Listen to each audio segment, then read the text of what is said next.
I remember a fan came up and to Mortuus and said, "You're the Superman of black metal," and that's true. Was that after he judo threw that guy onto the monitor? I don't know. No, I don't think so. But I think it was the same period. Yeah, I don't remember that.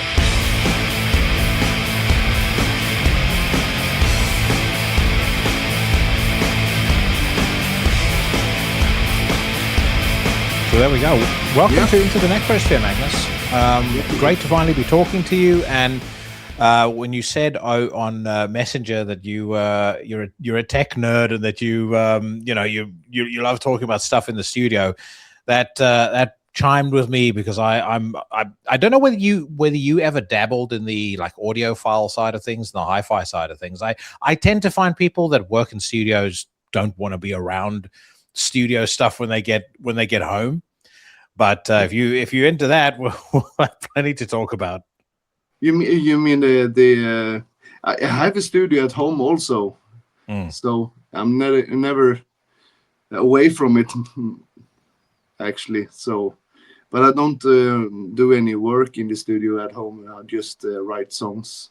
Yeah, things like that. How did you get interested in the audio engineering and in the studio side of things?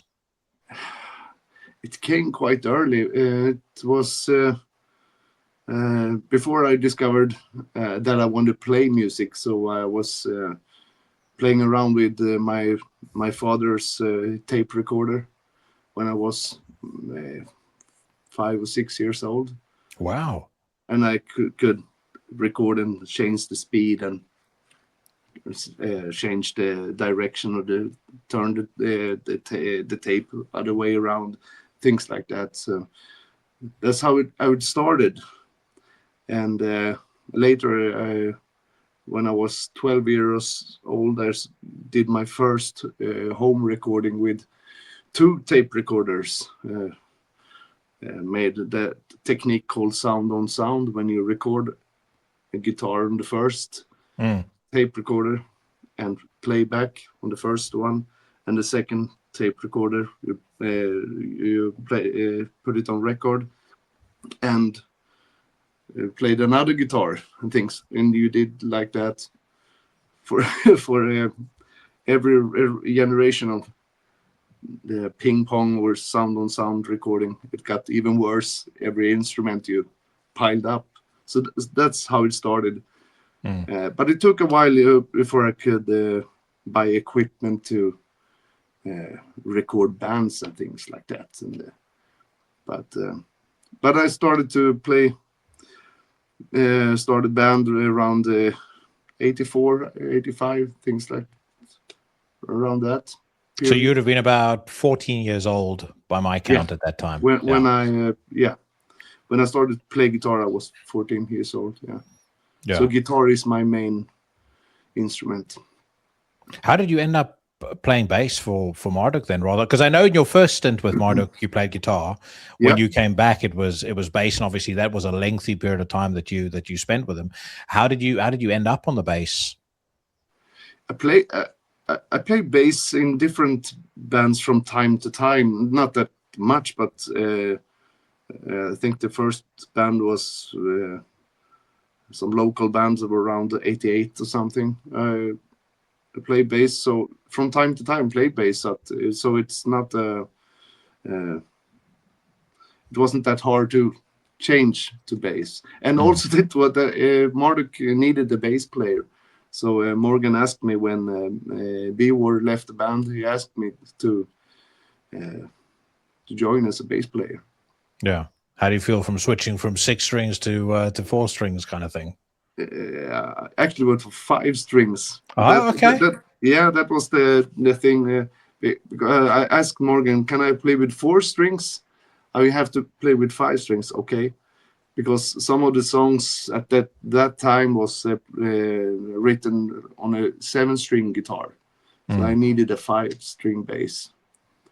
So if you listen to, for instance, the Bleached Bones from the World Funeral album, so it's 7-string guitar on that song. Yeah, and you can hear the guitar on that album is a lot denser and a lot thicker than on previous records. Yeah, it's my favorite album actually that I've not recorded myself, and I like that album. It's a great album, great songs. Massive. Yeah. Very. I mean, one of my favorite songs, and the song I wish they would play live a lot more than they do, "To the Death Set True." I think it's just absolutely sensational, and it's one of those tracks that live when they do it, because I think it was on the Warshaw live live record. It sounds so fucking cool. It's got this like really sinister ambience, and like my experience, and I've seen Marduk play live many times. My experience of seeing Marduk has always been that sometimes you kind of need that break in the speed and the chaos, and when you have it, like with you know when they play the Blonde Beast or something like that, it just hits so hard because it stands out so prominently in the rest of the set. Yeah, that's a good song. That also written on the 7-string guitar, that one. So it's one of those songs. Getting back to the recording, can you remember what the first song was that you recorded when you were doing the multi-recorder experiment? It was a song by the American band Devo. It was Mongoloid. Oh, really? Yep. Is that where you got the nickname from? Yes. Oh wow! I mean, I'm sure I should have known that, but I did not know that. I started to listen to Devo 1980, so it's stuck with me. Still listen to the band from time to time. I even saw them live in Gothenburg 2023. How was that? I was really good. Yeah. Amazing. Never seen them live before. Yeah. I've heard from a couple of people, because I wouldn't call myself a diehard fan. I like Gut Feeling. Everyone likes Whip It. And there's a couple of other things that I've heard them do that's really cool. I like the Satisfaction cover, the Rolling Stones cover that they do, partly because of the connection to Martin Scorsese's Casino. But I have heard from a couple of people that I know who are fans of the band. They like, having seen them live over the last decade or so, apparently they bring the heat. Yeah, they do. They're over 70 years old.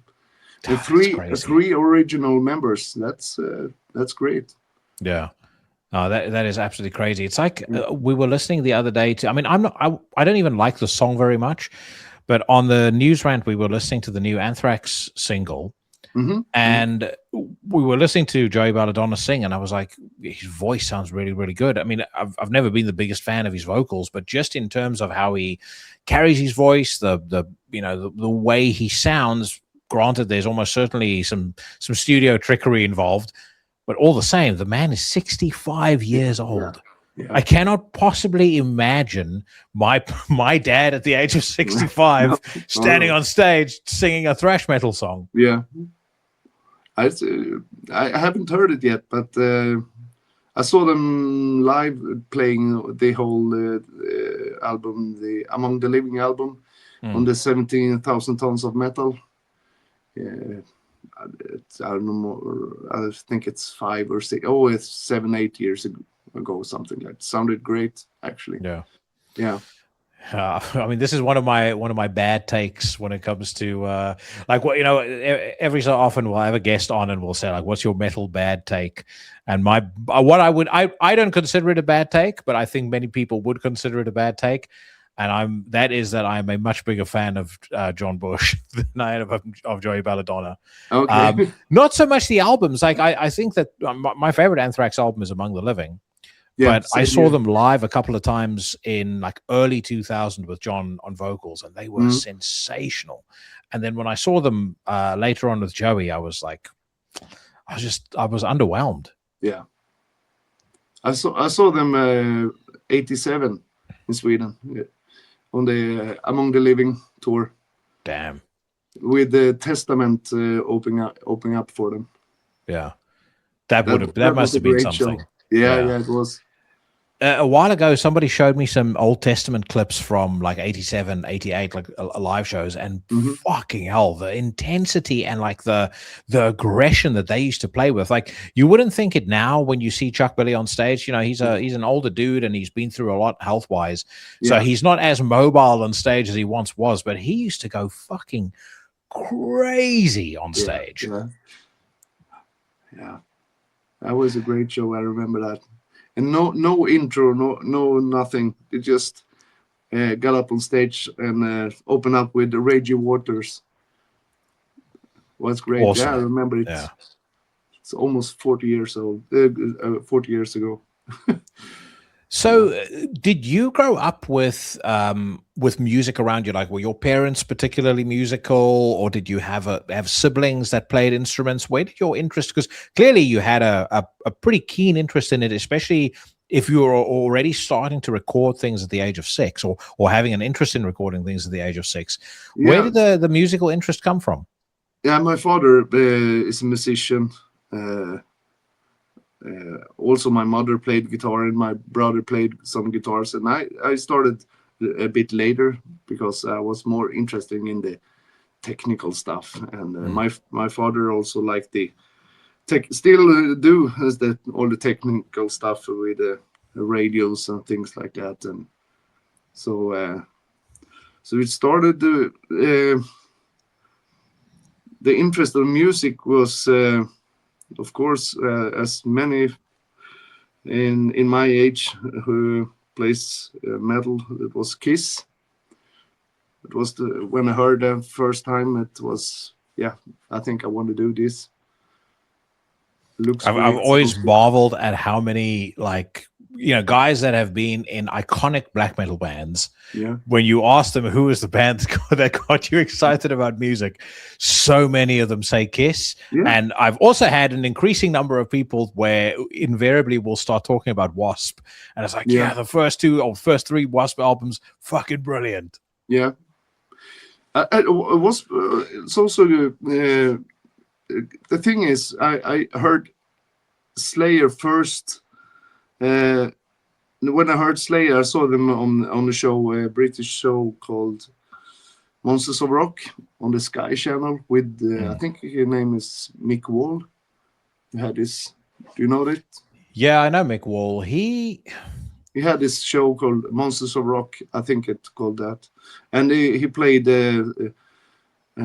Slayer, Celtic Frost, and when I saw Slayer and Exodus, it was also things like, this is what I want to do. I saw Gary Holt with his Fender Stratocaster with a Floyd Rose tremolo and just souling. It was amazing. And so, sorry, you're going to say? Yeah, so when we're going back to Wasp, so when I saw Wasp in a Swedish magazine called OK, this looks really cool. Hope the sounds sound the same, but it was a bit too. When I heard Slayer, Show No Mercy album, and I then later heard a Wasp, I was thinking, this is. About to say you got them the wrong. You got them the wrong way around. Yeah, wrong way around. Yeah, exactly. Yeah, no. For me, same with Metallica. I heard Slayer before I heard the Ride the Lightning. I was, okay, this is okay, but it's not Slayer. Can you remember the first Slayer album that you heard? It was Ride the Lightning. A Slayer album, not. That's a Slayer album. Yeah. Oh, Show No Mercy. Yeah. Yeah. What a record to year as well. Yeah. Still is. 100%. But I understand where you're coming from. I think once you've had that taste of black magic, or I mean, just you could name any track off of Show No Mercy, frankly. Yeah. It does set a bar, especially if you're of a certain age. I mean, I remember going through a period of time where all I listened to was death metal, and then you get into black metal, and then forget death metal. All I listen to is black metal. And then eventually you start to simmer and you start to go, okay, I'm going to dig this. I'm going to dig this. But for me, it was AC/DC, like Guns N' Roses and Metallica, and then Judas Priest, Wasp, and then Slayer, Sepultura, etc. So I have a real affinity, and it's really stuck with me. I've got a real affinity for the first three, actually the first 5 Wasp albums. I think everything up to and including the Crimson Idol is really cool. There's a lot of shit on those records as well, but on Inside the Electric Circus, for example, King of Sodom and Gomorrah, fucking brilliant. On The Headless Children, the song The Headless Children, one of my favorite tracks ever. The Crimson Idol, you've got The Gypsy Meets the Boy, you've got The Great Misconceptions of Me. There's really, really solid stuff on there as well. And what I loved about them is they kind of played in that glam scene, but they never really were a glam metal band. They had like a danger and an edge to them that those other bands didn't have. Yeah, true. And I think the first and second album, it's really good. Actually, the first album has no fillers. All songs are great. Yeah. And one of the best riffs is the end riff. One of the best riff ever written is the end riff of I Want to Be Somebody. Oh, yeah, I agree. Just the end riff. You know what I mean? Yeah, 100%. My favorite songs on there, obviously Animal, which I still, I mean, they go and play that album live now, and they still don't, they don't have Animal on there. Right. And then I love Tormentor. I love The Torture Never Stops. Sleeping in the Fire is brilliant. Although I think the live and the raw version of Sleeping in the Fire is a little bit better. But I will also say, just to correct myself, I know Animal wasn't on all, like, I think there was a pressing of the first album that had Animal as the first track. Yeah. But I know I Want to Be Somebody was, like, on later pressings, was the first song on that record. Yeah. But anyway, getting back just to the studio stuff. So at 12, you're doing multi-track recordings. Like, when did you start to build up your gear and things like that? Can you remember the first piece of equipment that you bought? Yeah, it took a couple of years before I could afford to buy a 4-track cassette portable studio. I think it was in '86. Small Fostex 4-channel portable studio, and I did a lot of recordings with that one. Also recorded some songs with other friends and musicians, but most of the time it was me just with the drum machine and just guitar. Did you have anybody giving you any advice or guidance during this time, or were you just kind of teaching yourself and trial and error, learning as you go along? I had some at that time. It was a few of them, a few books I can buy and read. So and that helped me a lot. So I'm not educated or something, like just self-educated in everything I do. Still learning stuff, still hungry to, learn more stuff. But yeah. Do you think over the years, working in a studio, recording bands, do you think that side of what you do has influenced the way that you listen to music, whether that's music that other bands create or music that you yourself participate in writing? Do you mean I listen to music in different way, or what do you think? Does it change the way that you listen to music? Are you listening out, for example, for different things in music to what you would typically do? I'm curious as to, like, when you're surrounded by it every day, and this is kind of your passion, like, how does that impact the way that you will listen to an album, as an example? Yeah, if it's a really, really good song, it doesn't matter what kind of music it is. I don't think about, I don't listen for, it's a good song. I don't care about the instruments and whatever. Other than that, if I analyze music all the time when I listen to it. And it's not always good, because sometimes I just want to enjoy the music. So sometimes I just analyze into small bits and pieces. And of course, sometimes it's a good way because I learn stuff. I want to try that. I want that guitar sound, that snare sound. When it comes to when it comes to different producers, different recordings that you've heard, like what stands out to you as some of like the recordings that, from a technical perspective and just from how it plays to your ear, like what gets you excited the most, and what revs your engine the most? What stands out to you as some just absolutely tier 1 examples of great studio work, great recordings? I'm not a drummer, but always listen to the drums first. If it's this is the first thing I listen to. Oh, that's a great drum sound. And even I'm a guitar nerd and bass, and but always the drums, especially in extreme music. It's I like it when it's dominated. Really loud drums. Still, everything else needs to be audible, but punchy and big drums. So that's the first thing I listen to in a song. And so, have you any examples of albums where you think they really nailed the drums? Yeah, Kiss, Creatures of the Night. Yeah. I think a lot of people will agree with me on that. Also, the album Mötley Crüe, that album that's self-titled with Corabi.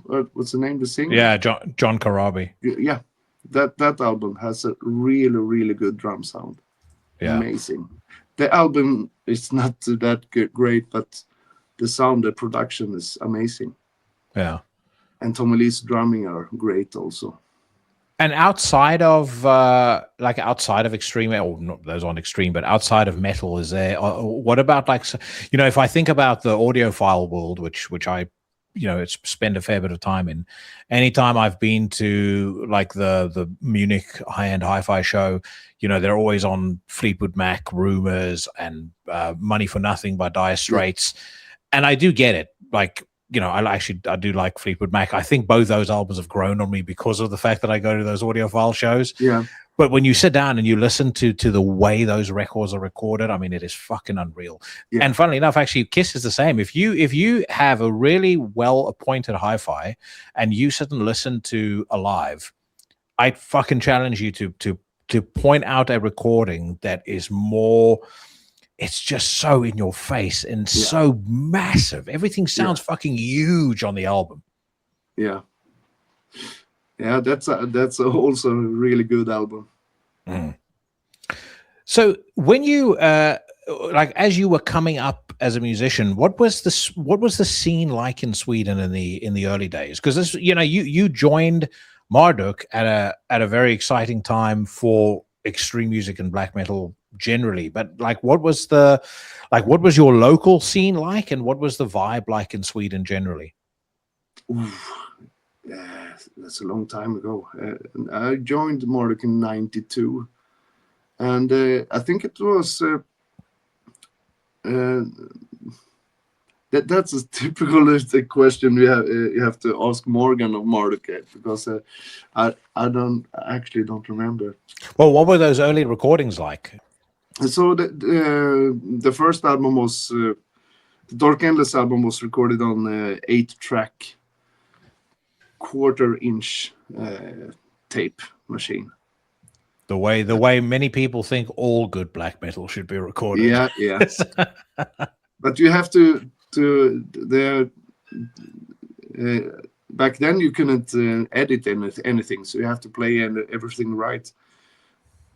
The only thing you can do was punch in and punch out. You couldn't move anything.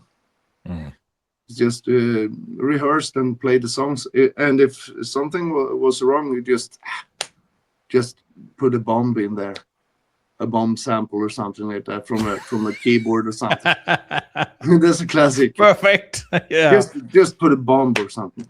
I think the one thing that I really love about that time is how many classic albums, and I've brought this up before on the podcast, but how many classic albums are so littered with mistakes, you know, mistiming on the drums, you know, playing the wrong notes, just stuff that's all over the place. But examples, first Deicide album, Battles in the North, like you know, albums that have tons and tons of mistakes. But those imperfections make them perfect, in my view. Yeah. They add to the charm of those albums. Yeah, it's the same. Like the Those i det Andra album, it was a lot of mistakes and wrong notes, and but we left it there. So because it was maybe it was too hard to record them, or we just didn't do it. Yeah. What do you think of like some of the you know, in view of that, what do you think of some of the modern practices like reamping, drum sampling, that sort of stuff? Because I feel like, I mean, I appreciate modern technology and I appreciate modern recording techniques, but I do feel like a lot of newer stuff, all of the tech, all of the digital, you know, digital cleanup, if you will, it rips the guts out of the music and it rips the emotion out of the music. It's I've been here in the studio for almost 30 years, and I've done everything from pretty raw recordings, and also everything is you know, moved to the grid on the drums, and old software, guitar amps, and but I noticed that the latest year here, I have 3 or 4 bands coming in and played without click track, and only did the vocals for they played live in the studio as much as possible. We did reamp, but other than that, it's I think it's trending stuff. Not every band, of course. I have some technical death metal bands who want everything to be edited to the grid, and I do that, of course. If they want it, I do it. So, but I some bands, it's especially drummers, when they come here to the studio. I don't want to mention any bands or drummers, but they discover pretty fast that they can't play the double kick drums, because when they record it here, you can hear it, how wrong it is, and they want it to be perfect. And that's the thing. They don't hear themselves in the rehearsal room, and when they come to the studio, everything is clear. They can hear every fault. So you have to edit all the kick drums to the grid. You know, that what that reminds me of, you've watched Sopranos, I'm sure, right? Yeah. So you know, on the Sopranos, when they're at that recording studio, and the guy keeps getting the timing of the chorus wrong, and he basically ends up blaming the guy, the producer at the studio who's busy recording him. The problem, Christopher, is that the bass and the drum tracks were mic'd wrong from the fucking beginning. Whoa, hey, king of rock. You're out of your depth. Look, let me tell you something, dude. Thank you, but I've recorded in Denmark. Okay. Have you had situations like that where you've kind of had to set somebody straight, without obviously naming names, but where you've had to set someone straight because they keep fucking up and they think it's you who's being wrong in pointing it out? No, I haven't. If the band, or even if it's a bass player, guitar player, or singer, or drummer, if they can't play the song, if it's not doable, we always come up with a solution. So I had this band I was working with, and it was the drummer couldn't play the double bass drum usual thing, and we ended up programming all the kick drums, so we just play the hands, and so you have to you do the best of this situation when something like that comes up. So I never say maybe some guitar players who can't play some riff, it's so simple, why can't it play it? I just can I get the guitar, I play it, and I just repair it fast and quickly. Yeah, small things. Sometimes it's easier if you want something done right, sometimes you have to do it yourself. Yeah, because it's better to repair a song, and if it's a good song, and if they have not that many songs for an album, it's better to try to do whatever it takes to print it, to record it. So you left Marduk the first time in around 1993, 94. 94, yeah. What originally was the reason why you left? Actually, I don't really know, because I think that's a question for Morgan. But if I guess, maybe it was I was more into just playing music and nothing else. Actually, so no, I wasn't interested in this black metal movement. And same today. I totally understand it, but I don't care. I just want to play music. And I like playing black metal music. I play with now I play with Nefarious, if you know them. Yeah. So that's the first album I recorded in '96, actually. So now I'm playing bass with them also.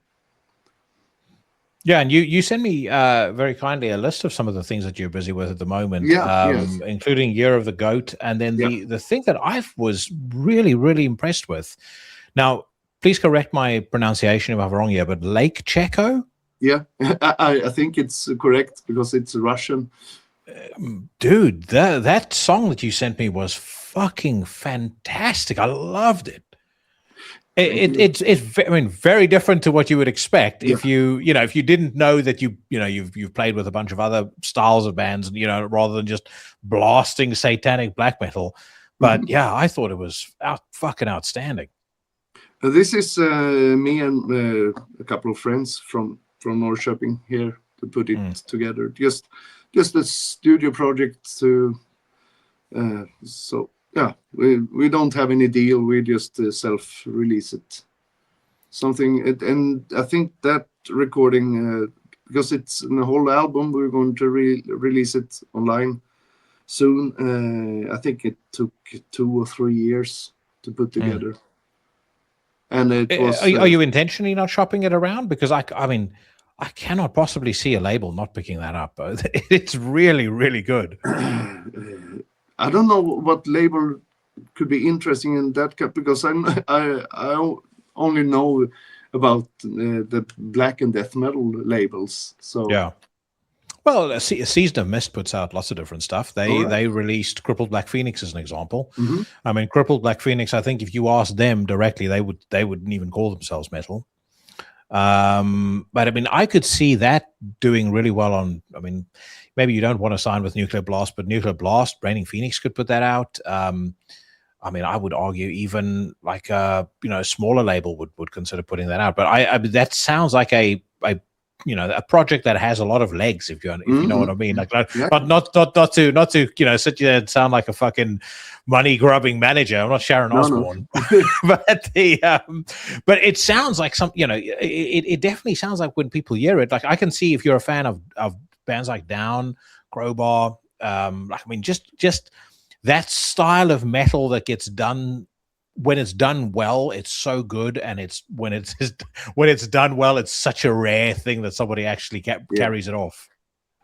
And this album is really over the top when it comes to production. It's so many guitar layers and so many samples and so many vocal lines and over the top.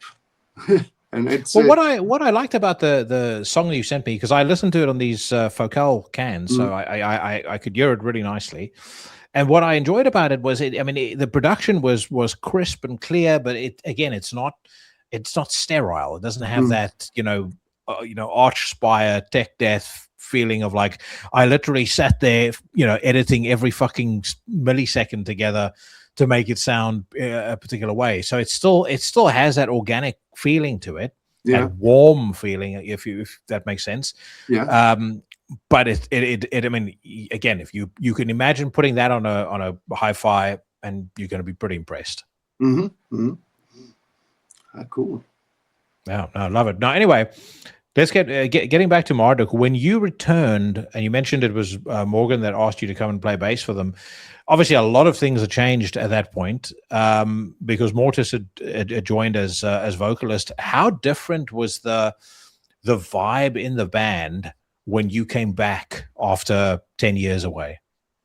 Yeah, I was a bit blown away because I didn't expect that Marduk was. I know they were bigger, of course, but when we played on the first festivals I did, I was quite blown away by the audience and things. How big they were, how popular they were. Because I hadn't really checked them out during those years I was away from the band, because I did something else. So I played some stoner rock, and I also started another band called Cardinal Sin, more melodic death metal, Gothenburg style. So we did one album. So it was when I came back to Marduk, it was something else, and I enjoyed it, of course. So I was until from 2004 and 2019. Yeah. Then I quit. What impact do you think Mortuus joining the band had on the band? I remember talking to Morgan when Plague Angel came out, and the way he was conveying his feelings about finding Mortuus, having him join the band, it sounded like he saw him as a genuine inspiration. And I think that is especially true if you listen to the streak of records from Plague Angel, Romans 5:12, Wormwood, Serpent Sermon. I mean, it is like absolute elite level black metal, and there's not a single shit song to be found on any of those 4 records. But what impact would you say, from having experienced it on the inside, what impact did Mortuus have on the band? Great, big impact. It was huge, and he suited very well. I liked Joachim, his vocal, but it was, of course, a long time ago. But still, he is a really good front man. Couldn't be any better. Perfect. I remember a fan came up and to Mortuus and said, "You're the Superman of black metal," and that's true. Was that after he judo threw that guy onto the monitor? I don't know. No, I don't think so. But I think it was the same period. Yeah. I remember that. Yeah, San Francisco. The thing is, he's the kind of vocalist where if you're writing music, he can do so many different things with his voice. Yeah. And you can imagine like having that tool at your disposal as somebody writing riffs, writing songs. That's fucking exciting. I mean, like, I believe in my view, there is one other vocalist that is on the same levels what he is when it comes to black metal, and that's Attila from Mayhem.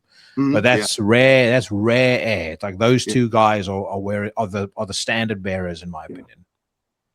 Yeah, he's a really good frontman, and he has great ideas when it comes to vocals and changing the voice, and also when all the albums we recorded here with both Funeral Mist and Marduk, he uses a handheld microphone. It's not the with the shield and big microphone, and it's just a handheld microphone. Does he like to move around while he's recording, or? Yeah, he's changing the voice, like he's moving the head. So he has to do it with it, and also the articulation of the words gets a little bit better if you're using one of those microphones, a handheld microphone.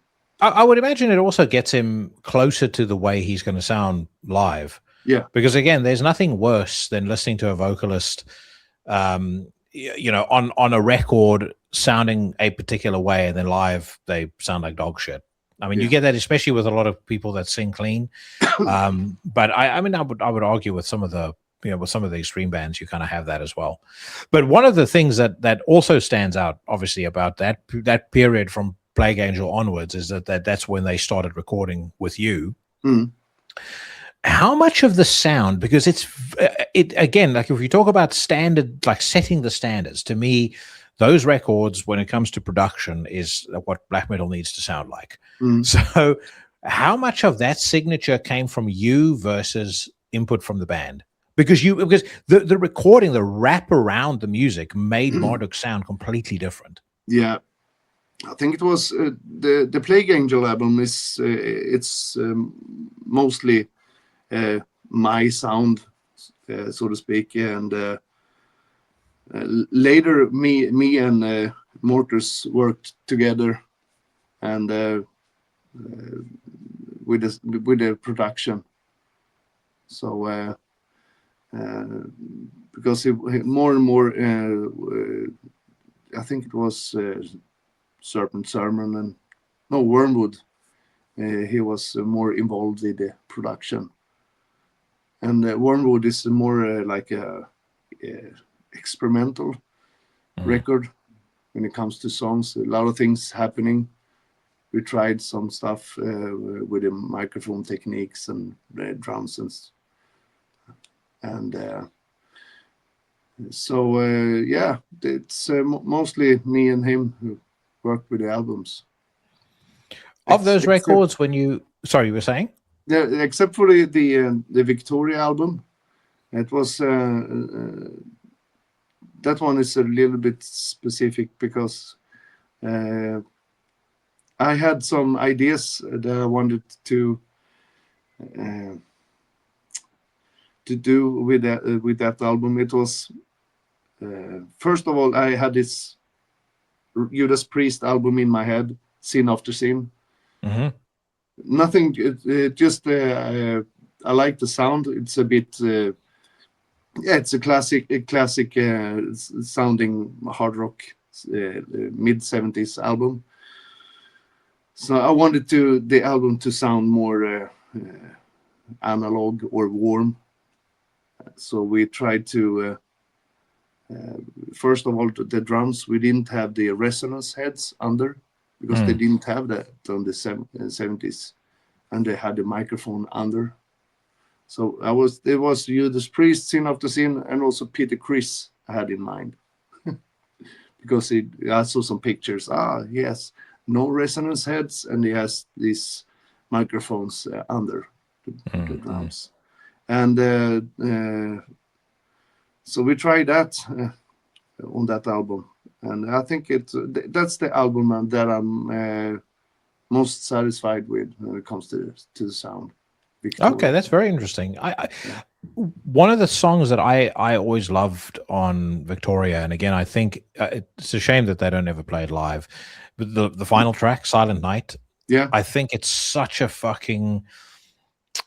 statement song to me. Like people always think, when they think of Marduk, they think of speed. But when I think of Marduk and I think of the Marduk attitude and the Marduk vibe, I think there's few songs that do a better job of capturing what Marduk is about than Silent Night. Yeah, that's a good song. It's so dark, so sinister, and just so like again, you've got Mortuus sounding like he's fucking gargling gravel when he's doing the vocals. Mm-hmm. It's a good album. It's a pretty. The recordings are pretty simple. It's only. It's not the only thing. It's trigger on the kick drums, and all the rest of the drums are acoustic. And also it's only 2 guitars, left, right, and 1 lead. Sometimes in the middle, and it's pretty simple. And I think it. Metal record should be recorded like that. Just two recorded guitars panned out left, right, and the lead in the middle with some delay. And well, I mean, I think as well. You mentioned before you were surprised by how popular Marduk had become, but I would argue the popularity of the band over the last 20 years. There's definitely something to be said about the recording quality and how the album sounded, and I think that that would not have been the case, had you not been involved with the band. I think if you let's say, and it's I don't mean this disrespectfully, but let's say they stuck with Peter and Abyss and they recorded all those albums there, I don't think they would be fucking half the size they are today. Yeah, maybe, yeah. Then maybe they needed something, something new. I don't know. And I think Morgan wanted to try something else also, because actually it was in 2003. Morgan asked me if they could record a demo here, pre-recorded for the album, and B-War was still on the band playing bass, and for me it was a really big deal because. Hopefully I could record the next Marduk album, and for the studio it would be really good. And this was after the Plague Angel album. I got more jobs after that, so it meant a lot, and I ended up playing on the album and being a member as well. So again. When you exited that second time, how did you feel when like the conversation had been had, you were officially no longer a member of Marduk? Is there like a sense of relief in that you no longer feel like you have to represent that band in a certain way? Like, I don't know whether I'm making sense, but I feel like when you're in a band at that level, there's like a certain expectation in terms of how you carry yourself, how you present yourself, and also a certain level of demand on your time. When that's out of the way, how does that feel? Yeah, I mean, I told Morgan before I left. I told him, I think it was a year before, because I wanted him to have a chance to find a replacement. And it was hard decision to leave the band, and so when I left, it was I still talk to them from time to time, and Morgan was here yesterday, so I meet him a lot. The other guys, I talked to them also.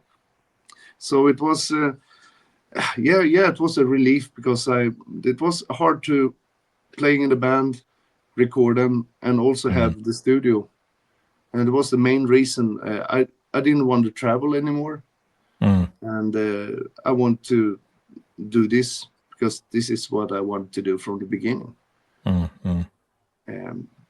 I like playing live. I play with Year the Goat now as a session bass player.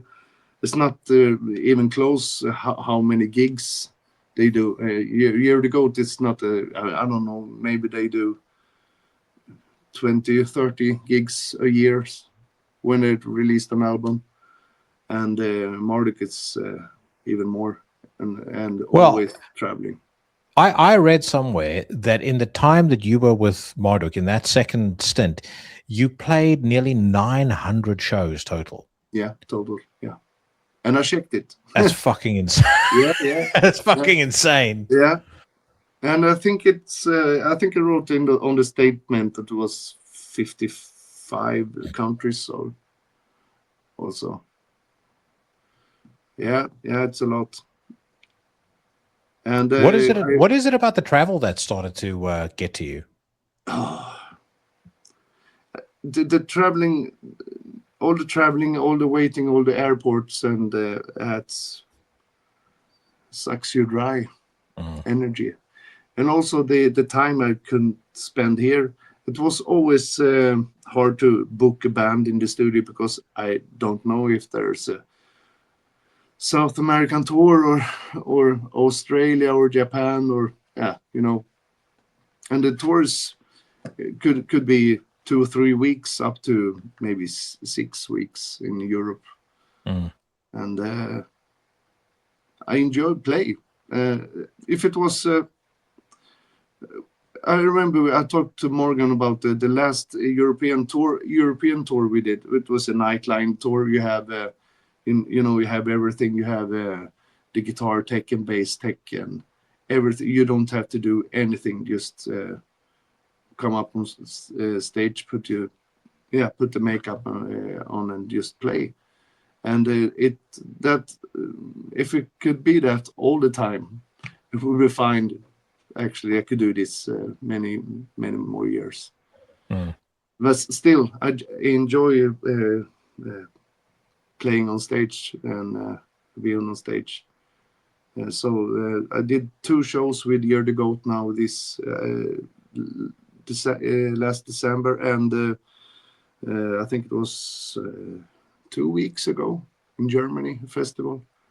It was a whole nother thing, but still playing bass, and I enjoyed it. I don't still it was traveling, but it's not that often.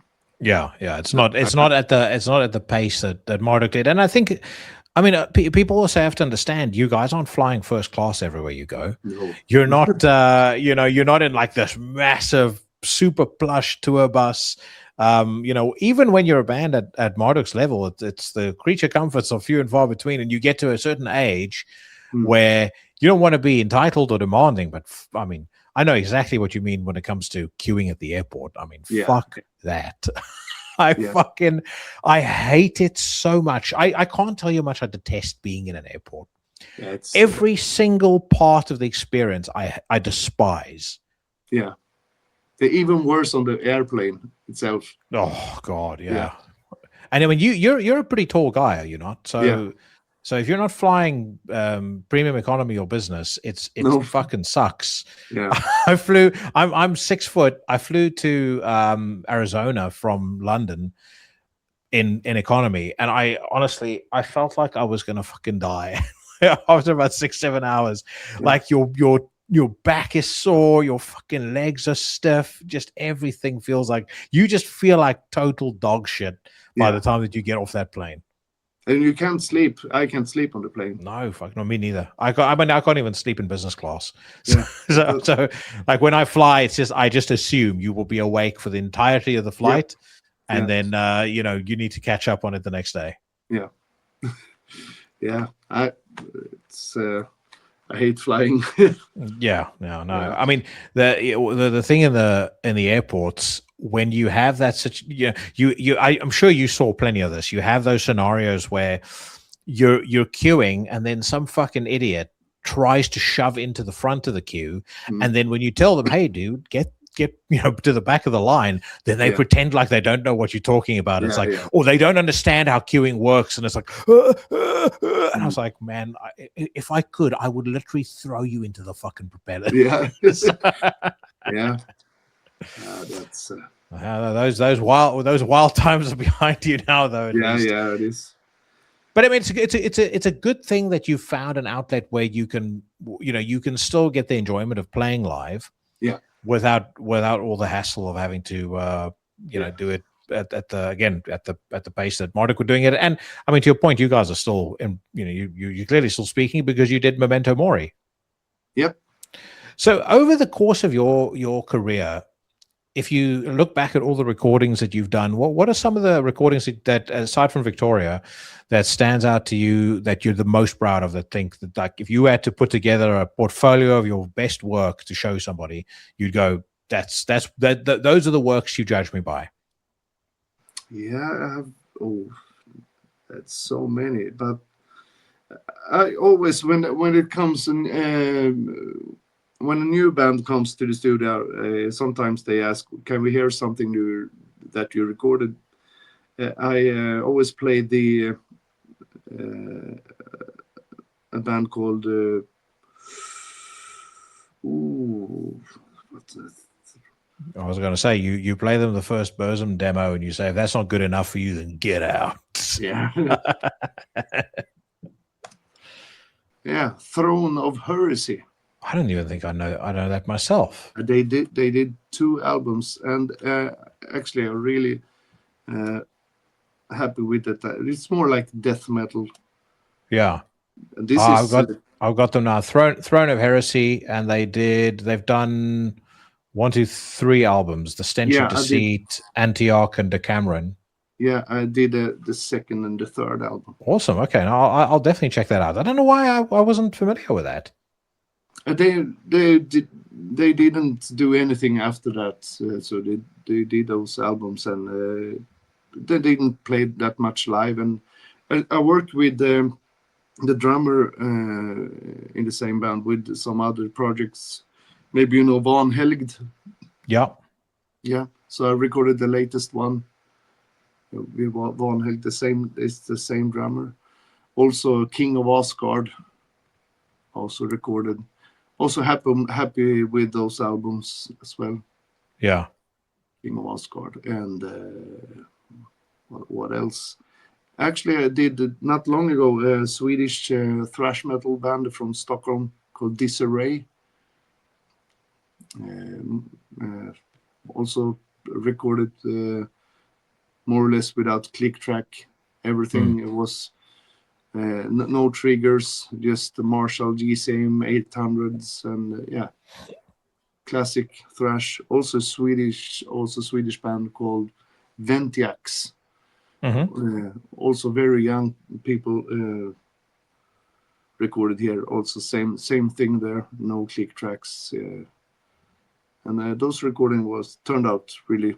I'm happy with them, even though they are very, how do you say, simple. It's just the band playing, very simple. 2 guitars, as I said, no editing, just could be recorded in 83, 84. Which, well, you mentioned earlier, it feels to you like it's starting to trend that people are recording live. I mean, the one thing that I also hope starts to trend again is bands need to start writing in a rehearsal space. I know that's not always possible because, people live in different cities and they can't be around each other all the time. And a lot of us are older. We got family and obligations outside of music, but there is a magic about being in a room together and writing songs, and the bouncing ideas around, riffing on a particular idea, kind of mining that idea together as a band and turning it into something fucking badass.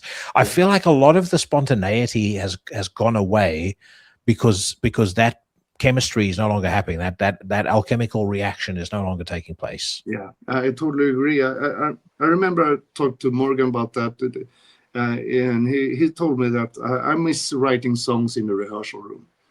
And I totally agree, because it's a whole nother way to do it. And actually, the last album that we wrote in the rehearsal room together, it was Rome 512. After that, we started to, working with computers and writing songs. Mortuus writing songs at home, sending riffs to me, and I send riffs to him. And Morgan comes here and record riffs, and we just put a song together.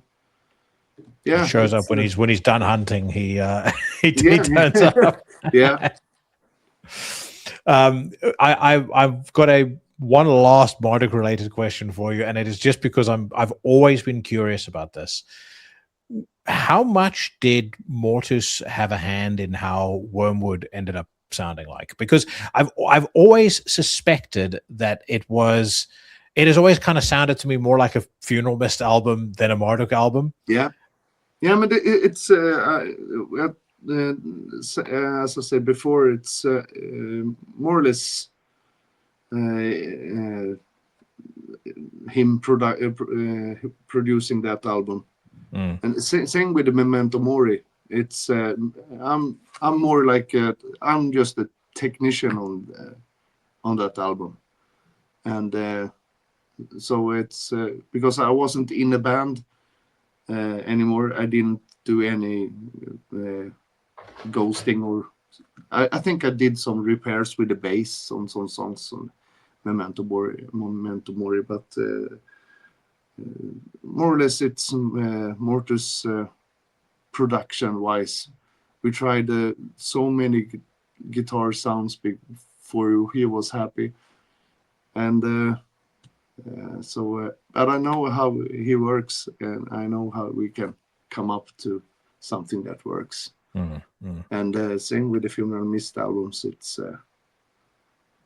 99% just his work. It tells me I want it to sound like that. Okay, we fix that. I mean, that it actually brings me to another question I wanted to ask you. Who are some of the most impressive musicians that you've worked with? People that you work with and you go, that person's ear for music or that person's ear for how something needs to sound is just breathtaking.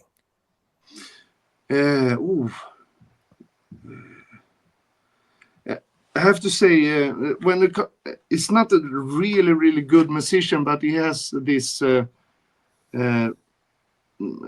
way to write riffs that it's really good, and it's Mika from Overmod. Oh, okay.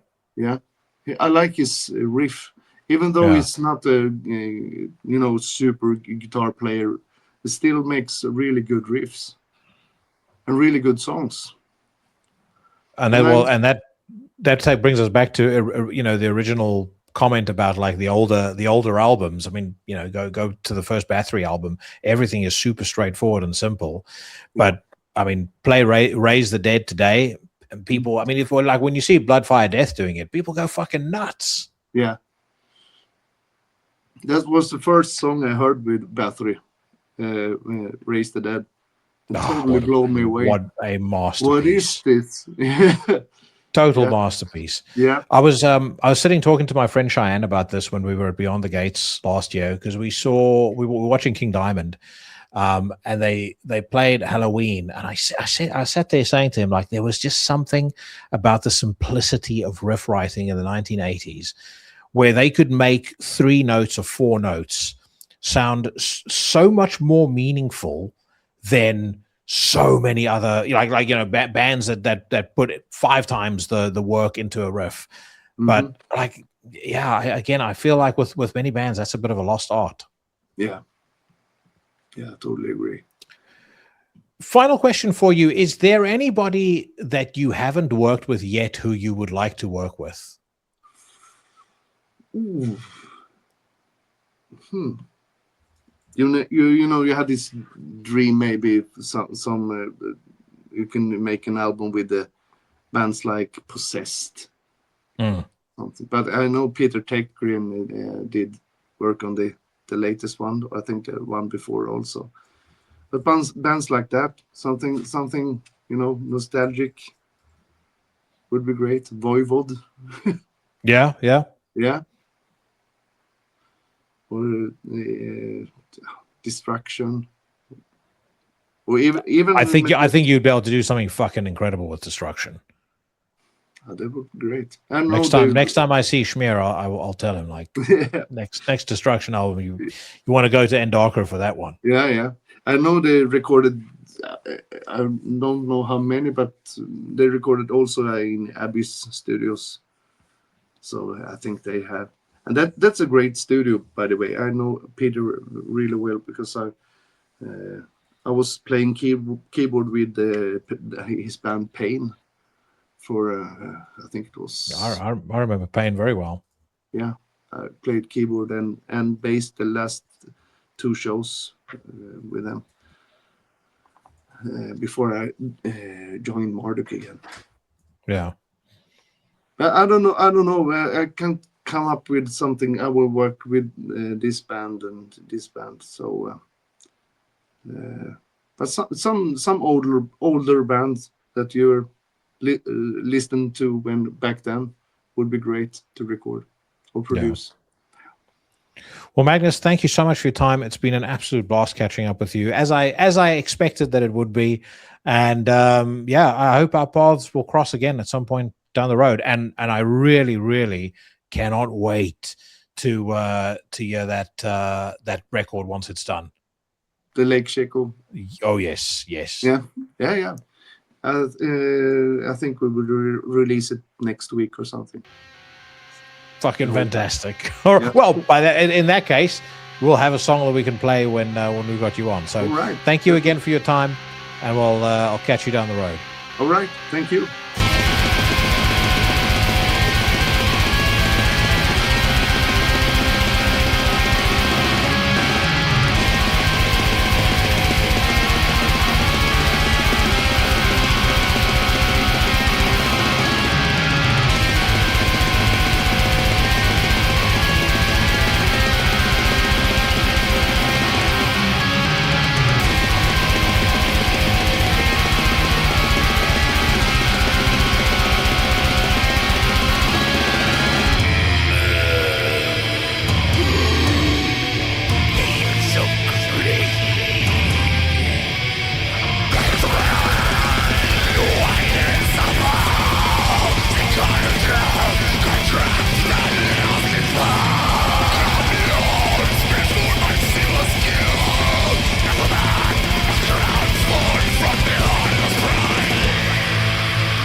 Magnus, Devo, Andersson, everybody, a legendary man, and what a legendary guest. Great talking to him.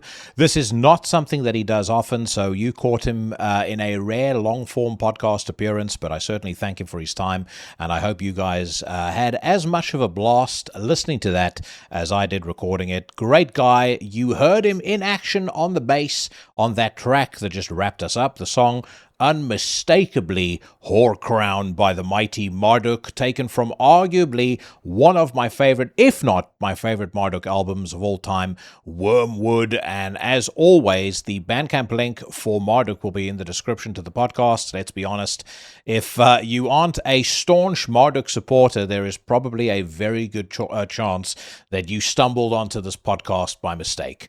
I will also post the Endarker Studios link in the description to the podcast. If you have some pennies, maybe you've got some fucking killer material that you want recorded, you can hear from his track record that Magnus is absolutely top-notch. So hit him up, let him know who it was who sent you.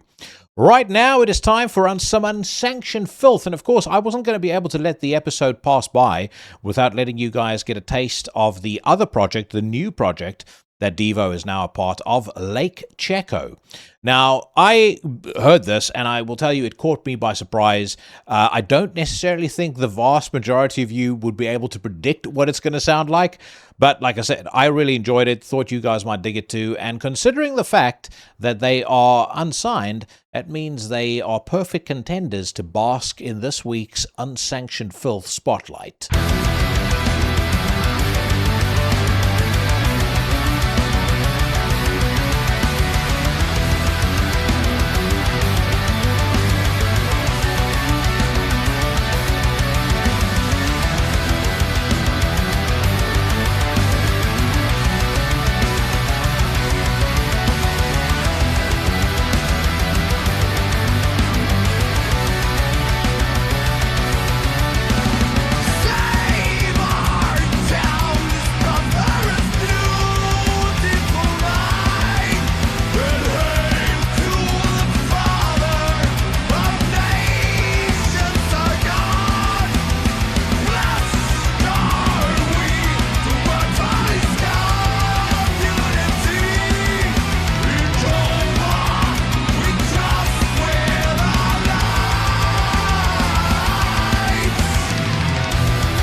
Пришел темной декабрьской ночью, чтобы проверить и отпраздновать то, что мы сделали.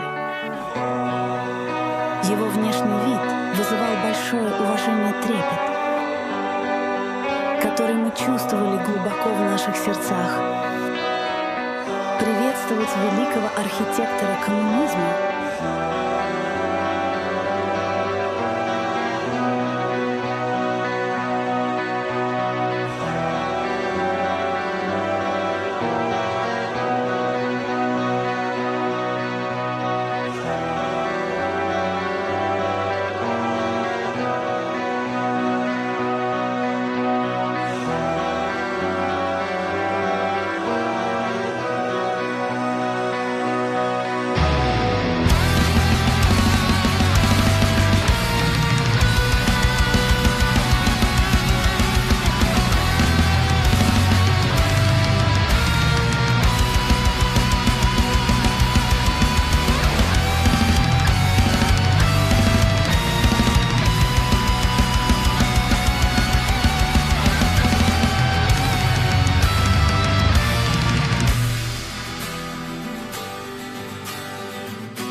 Lake Cheko with a song entitled The Antikogol Trust Initiative. And as things stand right now on June the 22nd, they actually haven't put out a full-length release just yet, but I am sure that if you follow them on Bandcamp, when they do, you'll be one of the first to know. And of course, if you do head over there and you buy yourself some music, then you let Magnus and the gang know who it was who sent you. As I mentioned before I played the song, not something that I was expecting to hear from him, but I really enjoyed it, and I hope you guys did too. A couple of quick reminders. The first thing actually I want to say is there seems to be a very small, I would assume, incel-led contingent of bum sweat sniffers and tampon sucklers that frequent certain forums online that for some bizarre reason seem to have a massive issue with the fact that I remind people to check out other podcasts produced by the horsemen of the podcasting apocalypse on every week's show. So that actually makes me even prouder to remind anybody who hasn't caught up yet that I am a card-carrying member of the greatest podcasting stable in all the land, and we kick off your week every Monday with Horrorwolf 666, brought to you by the great Brandon Legion. Yours truly, of course, is on hand every Tuesday with Into the Necrosphere. I'm back at Fortress Festival next week for a conversation with the legendary photographer Necros Horns. He's been on the show many times before. I caught up with him at Fortress and had a rip-roaring conversation.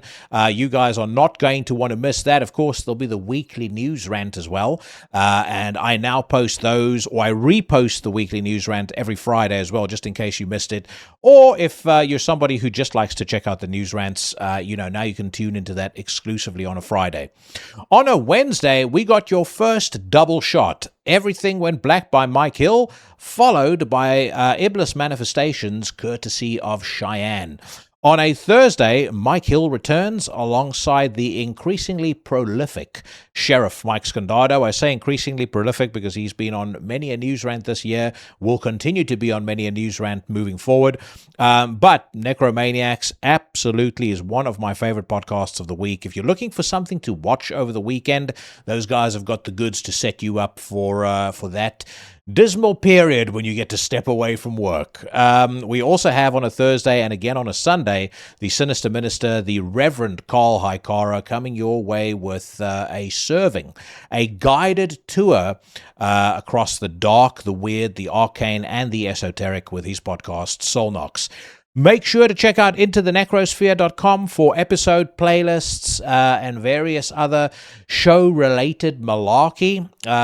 You can reach out to me on intothenecrosphere@gmail.com if you have a question for the news rant, or if you want to get in touch about a band that you are in that you might want to see featured on the Unsanctioned Filth segment. And with that out of the way, I just have one final public service announcement to make before I welcome Drugoth to this week's news rant, and that is the following. 8 years ago, Greta Thunberg announced that the world was coming to an end in 5. I'm still here, but if you're a fan of Greta Thunberg, you better not be, because this is my weekly news rant. A roundabout for judgment.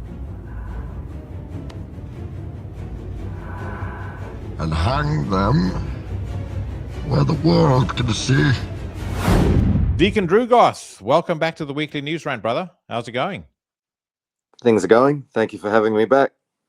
Of course, man. I think it's been a couple of weeks. So what have you been, not even a couple of weeks, a couple of months.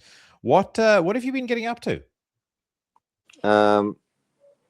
Just the usual music and training. Death Horde played a show the other week, which was fun. And hopefully all goes well. It was a competition show.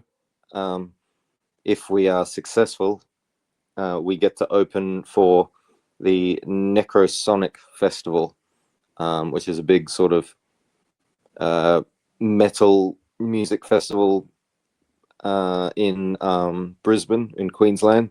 There's a lot of really cool bands on that lineup. So hopefully we get the nod and we get to open it, and then that way I can see Permafog and Destructor and Pestilential Shadows, just to name a few that are on the lineup. Yeah, I'm just looking at the I'm looking at the lineup right now. Psychroptic, the Berserker, as you say, Pestilential Shadows, Gravemind. How's the winner determined for this competition? I'm not sure exactly. So we played one show. We were in Heat 2. So one weekend was Heat 1. The next weekend that we played was Heat 2. And then the guy who's organizing the festival and the shows will pick 2 winners out of each heat, and then we'll play another show to then determine who gets to open the festival. So I guess it's a good thing. We just get to play more and more, which is good practice, and it's a bit of fun. But yeah, I really want to get the spot, and I call upon the Legion to fulfill your oath, and on Instagram, Facebook, and all that other crap, contact Necrosonic Festival, just saying, let Death Horde play the Necrosonic Festival, and just pester him. Implore them to have Death Horde on the lineup. That's actually why I asked, how's the winner determined? Because if it was going to be determined by votes, which sometimes these are, then obviously, the Legion definitely can be galvanized into making that happen. Yeah, hopefully, we get the nod, and hopefully all of the Legion, get on to this fella and just hound him and annoy him enough to let us win. So, Death Horde playing live. You also put out a Christbane album earlier this year. You've put out the HoloLands release. What else is going on musically? We have a Shograth album, which should be out this year at some point, which I think everybody will enjoy. It's quite ferocious, and Nathan. Does it follow the same? And apologies for interrupting, but does it follow the same tone as the Shograth tracks on the We Are Legion EP? Yes, but with a little bit more TRT. Oh, really? Yeah. Some of that Dan Henderson TRT. Yeah. There's some fucking aggression on it, that's for sure. Yeah. But yeah, it's good. I'm really excited for it. Doing the drums for it was chaotic, but a lot of fun. A good challenge for myself. But yeah, his riffs, man, holy shit! It's gonna be good. Awesome. And then you said you and Nathan Glover from Of Gravier fame, you're busy working on something as well? Yeah, him and I, we've got a little project that we're just waiting on artwork for, and it should drop this year. I think I definitely know you yourself will enjoy it. But yeah, I'll leave that up to Nathan to discuss more about it in time. But yeah, it's pretty heavy, and All right. It's definitely fun. Sick. Okay, well, we'll get into more of that in just a bit, but first let's get into some music. We kick off on metalstorm.net, as always, finest metal news website in all the land, and there is a brand new single out by Samael. It says here, Swiss industrialists Samael have released a new single entitled Hail to the Sun. Let us hear what it sounds like.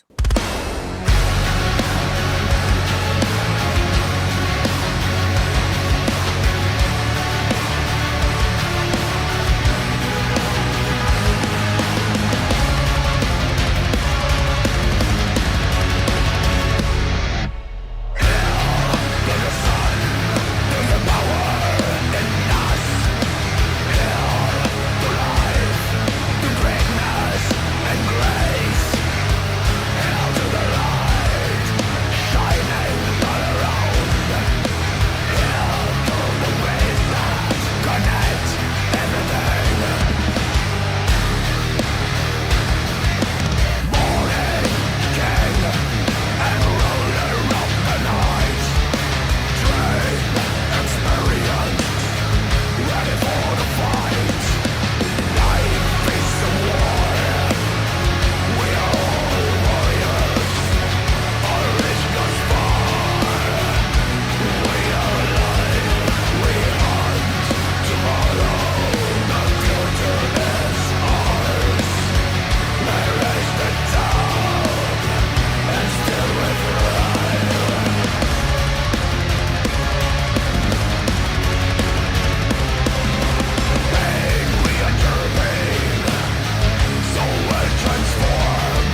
before I give my take on that song, I'm going to just reiterate for anybody that doesn't know, Samael was a very influential band for me. I got on one particular holiday the CDs for Ceremony of Opposites. I got the Rebellion EP. Later on, I got Passage, and then I got Blood Ritual. Over the years, Blood Ritual and Ceremony of Opposites in particular have been two records by Samael that I loved, continue to love, and that I think are in the pantheon of black metal very underrated. I mean, I know they're revered by, you know, a certain contingent of people, but when folks talk about great 90s black metal, those are not usually the first ones that come up. And I don't necessarily think they should be in the they shouldn't be on the S tier necessarily, but they certainly on the tier just below. I started to lose interest after Passage, and actually Passage, even, you know, as a record, as I've tried to go back to it over the years, I feel like it has started to show its age, and you know, maybe it reminds me of a part of my teen years that I would rather forget about. Not that I had a, you know, miserable upbringing, but, you know, there's like certain parts of growing up that you just don't really want to be reminded of. Maybe Passage reminds me a bit of that, but I struggle to get into it. And then after that, of course, again, you know, the records are okay, but they have been very, very nondescript, very in one ear, out the other.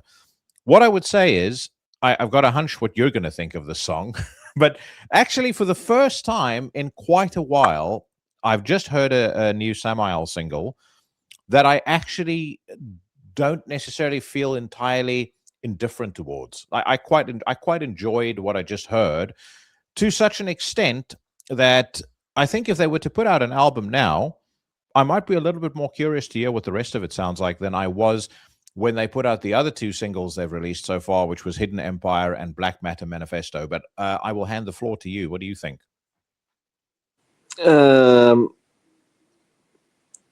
Like, the song's not shit, but I'm not really a Samael fan, so it's just I'm indifferent to it. It's in one ear and out the other. I did suspect it may be a little too polished for your tastes. So we do have some non-polished stuff coming up on this news rant. I know that for sure. But yeah, look, I get it. I think if you're not a Samael fan, or at least weren't ever a Samael fan, I'm not sure this is necessarily going to appeal to you, but they do have their niche. And I'm 100% sure there are people that will really dig this. Okay, right. We will move on. We actually got a couple of questions in over the weekend. And before I ask any questions or read any questions from the Legion, I had a question for you about UFC 250. Took place last weekend. What did you think? I thought it was an amazing fight card from start to finish. Some fights ended not what I expected, but, you know, that's the joy of the fight game. But yeah, front to back, it was a top-notch fight card. I loved, you know, there was a KO or TKO in every fight. And yeah, I think Gagey, what he did to Taporia was it was almost like a movie, you know what I mean? Like, for him to be at the White House in front of Trump with his family and just do what he did to Taporia was, yeah, I don't know, like, that's like movie sort of stuff, you know what I mean? Especially when he was, I think he was a -600 underdog or something crazy like that, you know what I mean? But it was a good fight. He did wear Taporia like a fucking sock puppet at one point. So, and I mean, his face, I don't think Taporia's handsome face will ever look the same again after this. Yeah, both of his eyes were fucked up, eh? That was cool. I don't know. I heard rumors that his orbital bone was broken. It looked like it. Yeah, he looked fucked up. But it was, there's some good ass fights on that for sure. Even Diego Lopez, the first fight, that was a banger. You know, he round one he was getting pieced up and just came back. Round two, fucked him up. It was great. I'm just looking at my predictions that I sent you before the event, and I had 4 of 7. So I had Gaethje. So to win, I had Gaethje, Pereira, O'Malley, Lewis, Ruffy, Nickel, Garcia. Mm. I missed Yeah. out on 3. Yeah, that Ruffy Chandler fight, that was a banger. I don't know, like I'm a huge fan of that Ruffy guy. His style's really, really cool. And yeah, he made Chandler look like he didn't know what he was doing. Just size and style as well. Like Chandler's I don't know, he carries a lot of muscle, and just I don't know. I think I read something that he doesn't really train outside of fight camps. He just does weights, and you can't really get away with that at 40 and at this particular level. So I don't know. It's I was pretty bummed out that Derek Lewis didn't fuck up that what's his name, Josh Hokit or whatever. Yeah, I'm not a fan of like trash talk, like silly stuff like that. But I see. I quite like trash talk, but what I would say is I think both Lewis and Chandler are in transitionary phases in their career. I think for both of them, I don't think the road is very long anymore. Yeah, I guess it depends. We'll see, because I'm pretty sure. What was it? Tony Ferguson. He went 10 fights losing streak, and I think it was after 10 fights they cut him. But yeah, he is the boogeyman for a reason. If anyone could, he could have pulled something out of his ass, but not anymore. Now he's doing like those RAF things and getting submitted, and yeah, I don't know. He did one the other weekend, and he got well, what do they do in wrestling? Not submissions, but yeah, points or whatever. I think it was like 10-0. I was about to say feminized. yeah, he did. Yeah. All right, let's dig into the next track. Now, I have said in the past that I have virtually given up on Behemoth. However, again, I'm sure there's many people that are curious as to what this new single sounds like, so we may as well give it a whirl. Behemoth have released a new track. The song is entitled I, Sculptor. It is the title track from their upcoming release of the same name, due out on September the 4th via Massacre Records for the physical release. And then Nuclear Blast is going to be doing digital distribution. Let us hear what it sounds like.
It's a modern Behemoth song. It's good. It's not great. I remember reading something they were saying that they're going back to their roots, and I don't think this is their roots. I was expecting and hoping something, demigod sort of apostasy era, but that's okay. Like, it's not a bad song. Just reading that fine print below the video, it says, what is it, 7 or 8 songs? But yeah. So it says that iSculptor is an 8-track release that supposedly serves as a bridge between Behemoth's past and present, featuring 7 new studio recordings and 1 live track alongside newly recorded material. The collection includes re-recorded versions of early Behemoth songs, Rise of the Black Storm of Evil, and In Thy Panda Maternum, as well as a cover of Venom's In League with Satan, and a live rendition of Bathory's The Return of Darkness and Evil. I agree with you that when I've seen the recent, I mean, they're going to be playing it Beyond the Gates, this project that he's done with the guys from Mysterium, where they're doing Sventeveth, so like really early Behemoth stuff. I kind of thought maybe with this new material he's discovered or rediscovered a love for that style of music, but I do agree with you. This does sound very much like it sounds like what we've come to expect from Behemoth. That being said, I do enjoy it more than a lot of what I have heard off of really every single record, starting with a Satanist and then moving all the way on to Opus Contra Naturam, or actually even the Shit of God, none of which I enjoyed. I didn't enjoy any of those records at all. So you didn't like Satanist? No, I didn't. Oh wow! And I say that as somebody who is a very, very big fan of Demigod, the Apostasy, Evangelion. I mean, I've been a fan of the band ever since the first record. So I was always on board with Behemoth, but the Satanist, it just fell flat as far as I was concerned. And I have gone back over and over and over to listen to that album because obviously a lot of people rate it extremely highly. It sounds like you do as well. I just couldn't. I just couldn't get into it. It just didn't do anything for me. I understand, like, going from Evangelion to the Satanist, it's a huge like change up. But yeah, I don't know. I'm definitely a huge fan of that album, The Satanist. Yeah, this album I'll check out. You know, like the last. You know, this is how much I listened to it. I can't even remember what they were called. The last 2 albums, like I listened to them and I bought them, and they're good, but it's just not the Behemoth I prefer. And there's definitely like riffs in there for sure. I know Shograth is a huge fan of all Behemoth, and he really like puts in the time and the effort to like listen to the last album especially. And yeah, like he's got a bit more patience than I do, I guess, for them. But yeah, like I said, I'm gonna check it out. It sounds to me like there's a bit more passion and a bit more emotion in this than I can recall there being on any of the last several Behemoth records. And you know, I don't know what your thoughts were on the infamous Jesus Christ fucking children's choir from I Loved You at Your Darkness. I mean, that to me was the darkest. Sorry, I should say. That to me was the nadir of this band's entire career. Yeah, I normally like that album. There's some bangers on there, like songs and riff wise, but yeah, I'm not really into the little choir kids No. personally, No. but yeah. Well, let's use that as a segue into talking about some fucking real bangers. A couple of weeks ago, you sent me a question that I did not answer at the time, but the question was around what are my favorite beatdowns? And you might have used slightly more eloquent words to describe it, but you know, what were my favorite beatdowns? And so I have compiled a list of the 6 most furious, and I'm going to play them all to you now. Not necessarily ranked, These are just like this, the top 6 that popped into my head as I was contemplating your question. And of course, we're going to have to listen to it because people need to have a frame of reference. So I'm going to start with one that I know you're a fan of. Ice Pick off of the criminally underrated Violent Epiphany, which in my opinion is the best hardcore album released in the 21st century. This is of the song With One Ideal. It picks up at around the 1 minute 50 second mark, and this is what it sounds like. One ideal to outlast the fall.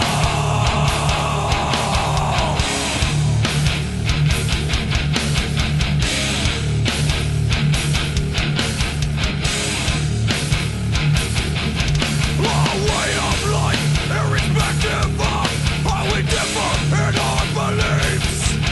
Our state of mind, embodying a standard we know we must achieve. With one ideal.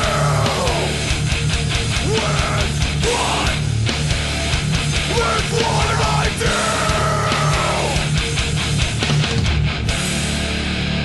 Hard as fucking shit. Features all of the very best elements of any beatdown. You got gang vocals, you got just unrelenting hardness. I fucking love it. Next, we have got and I would have had to include a Terror track. This is one of my favorite beatdowns that Terror ever recorded. It's off the song Blinded by the Lights, taken from the 25th Hour. The beatdown commences at 1 minute and 8 seconds. And again, I'll give you a little taste.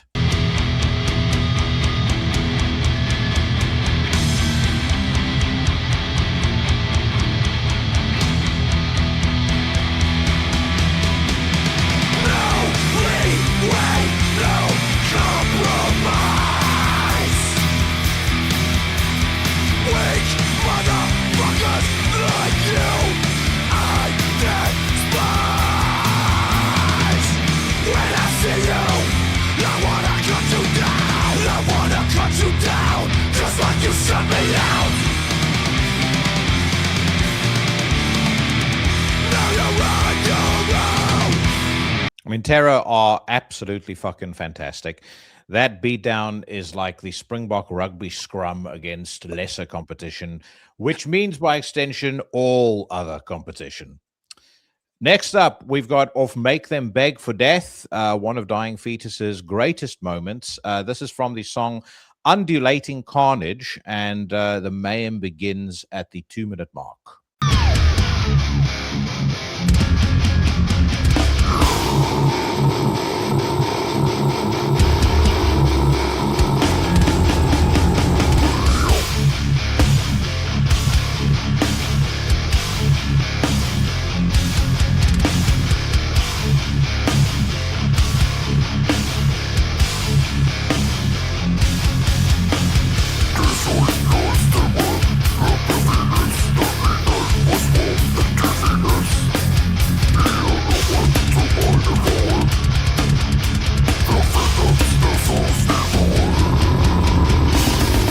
Like stepping into the pride ring with Vanderlei Silva, steroid Silva. Are you still with me? Yeah.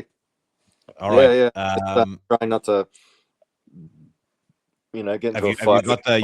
You got the needle in your arm. You're checking your testosterone, and you just can't believe how quickly those numbers are going up. Yeah, hang on. Yeah, no, the pulse has quickened. All right. The next one, Suffocation, off of Pierced From Within, which in my view is the superior Suffocation album. I know that many people will say, how could you choose this and not Liege of Inveracity? I'll tell you why. Off of Pierced From Within, like I said, the song is Suspended in Tribulation. And there is just one of the most evil, sickest fucking breakdowns that occurs around the 1 minute 15 second mark.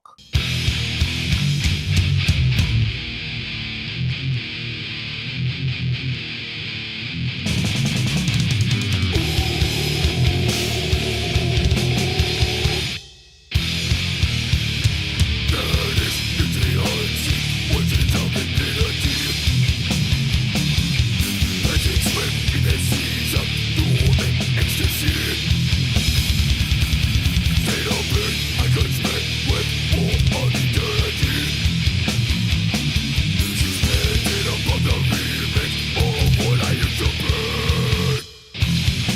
Absolutely fucking brilliant. To this next one, I read a description to it once that I thought was perfect. The description read something to the effect of, this is less of a beatdown and more of a verdict being passed and the sentence being served for the rest of the track. It is by Ringworm. The song is Die Like a Pig. And once again, the mayhem starts at the 2-minute and 11-second mark.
That drum lift, that tempo lift that kind of ends the song is just absolute fucking genius. I love it. Stamping Ground do that a lot as well. You actually did that on Battles May Cease, but War is Forever as well. I really love it. It's always such a subtle shift, but it just adds that extra bit of spice. My last one, Judge, the song New York Crew, and the beatdown starts. This is maybe more of a classic hardcore beatdown, but it starts at 1 minute 26 seconds.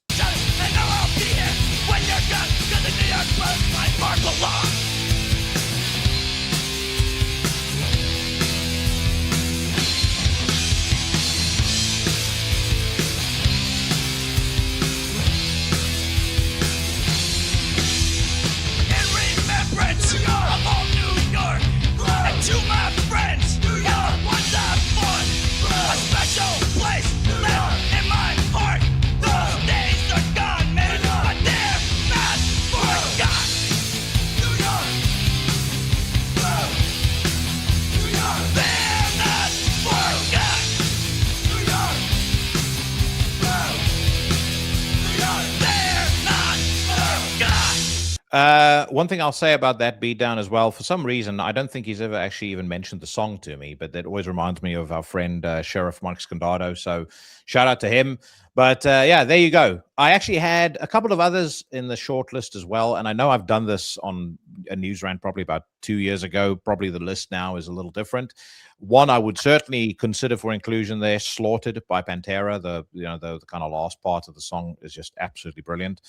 But yeah, those are the six that sprang to mind most immediately when I first read your question. So what is your verdict? Just heartbreak and disappointment, man, honestly. Heartbreak and disappointment. Yeah, there is one band, one would even say there is none heavier than said band that you've left off your list. And, I'm going to guess who that is, but I won't steal your thunder. Go for it, because you got your list as well. I do. I have. I'll balm everybody's sore anuses with my number one here. Yeah, the mighty, the dominant, the heaviest band of all time, Crowbar, with the song All I Had I Gave. Not a particular part of the song, but the entire song. But especially the outro. Jesus fucking Christ. Yeah, no, I agree with you. That is heavy as fuck. I mean, but again, Crowbar, there's so much that you can throw in there. Yeah. I Am Forever. I mean, just one of the sickest, heaviest songs ever. I'm trying to think. There was another one. Oh, Nothing More off of Broken Glass as well. What a fucking Cemetery song. Angels. Just that outro, fucking huge. Yeah. But by this All point, we have confirmed that the greatest Crowbar song ever written is December Spawn, correct? There's no correct answer there. Every Crowbar song is the best song ever written. My personal favorite Crowbar song, though, is I don't know. It changes, man. But I really like. I think it's off of Time Heals Nothing. I think, or Broken Glass. The song called Nothing. I just think that song is just fucking perfectly written. Like, it's slow, it's heavy. Yeah, it's really good. But like I said, all Crowbar is good Crowbar. There's no bad Crowbar. What else have you got there for your beatdown list? The mighty Revenge. There's a song called Banner Degradation, and if you know the song, you know exactly the part I'm talking about. It's heavy as balls. I listen to that a lot. That part in particular, the last, like, when I'm on the straight to my gym every day, I'll just blast that so loud, and I feel like I can fight everyone and everything. I know you're not really a fan of Revenge, but it's heavy as fuck. Mm-hmm. Hatebreed. Once again, all of Hatebreed is good Hatebreed. There's no bad Hatebreed. But this song in particular, off of Rise of Brutality, Facing What Consumes You, the last outro. Yeah, Jesus. That is fucking hard as shit. Just everything. Like the lyrics, the build-up, the dive bombs before the breakdown. Jesus. It's like, it's fucking huge. If that doesn't, I've got like goosebumps now just even thinking about it. If that doesn't make you want to kill everyone, I don't know. I don't know. I can't help you. Favorite Hatebreed song, just to interrupt you there very quickly, Smash Your Enemies. That's my favorite Hatebreed song by far. Yeah, I really like, I'd have to say Facing What Consumes You is probably my favorite. It's hard, isn't it? Like, there's no bad Hatebreed, in my opinion. I don't especially those first records. I would say Satisfaction is the Death of Desire, all the way up to and including Supremacy. They didn't really put a foot wrong. I like the song as well. It's always a go-to. I think it's called Through the Thorns. I don't know why that one it always sort of sat with me a bit. It might be on their later stuff, like the self-titled, maybe. I could be wrong. But that song's goes pretty hard as well. I would also have to say this might be a bit of a left fielder for some people, but Meshuggah. Once again, stupidly heavy band. The song in particular, Lethargica. There's a middle section of somewhat eerie ambience, and then when it comes back in, it sounds like planets colliding, and just, it's heavy as balls. Like, they use 8-string guitars, but they use it properly. And in this particular section, it is just fucking stupidly heavy. Awesome. All right. I think you've got 2 more left to go. These are all in no particular order as well. But I recommend everybody check out everything anyway. I'm going to go with Zabulba out of California, I believe. Their discography is fantastic. They're described as a hardcore band, but their latest stuff sounds like, imagine a hardcore band full of angry Mexicans that worship Morbid Angel. And, enough said. Like, it's fantastic. Stupidly heavy. Anyway, they have an album called, that I'm going to butcher because I'm not Espanol, but Hasta la Muerte. And they have an instrumental song, actually, halfway through the album called The Flood. Mm-hmm. And, it is stupidly heavy. Like, I don't know. They're very in touch with their Aztec roots, you could say, and they incorporate a lot of like tribal drums in this song in particular.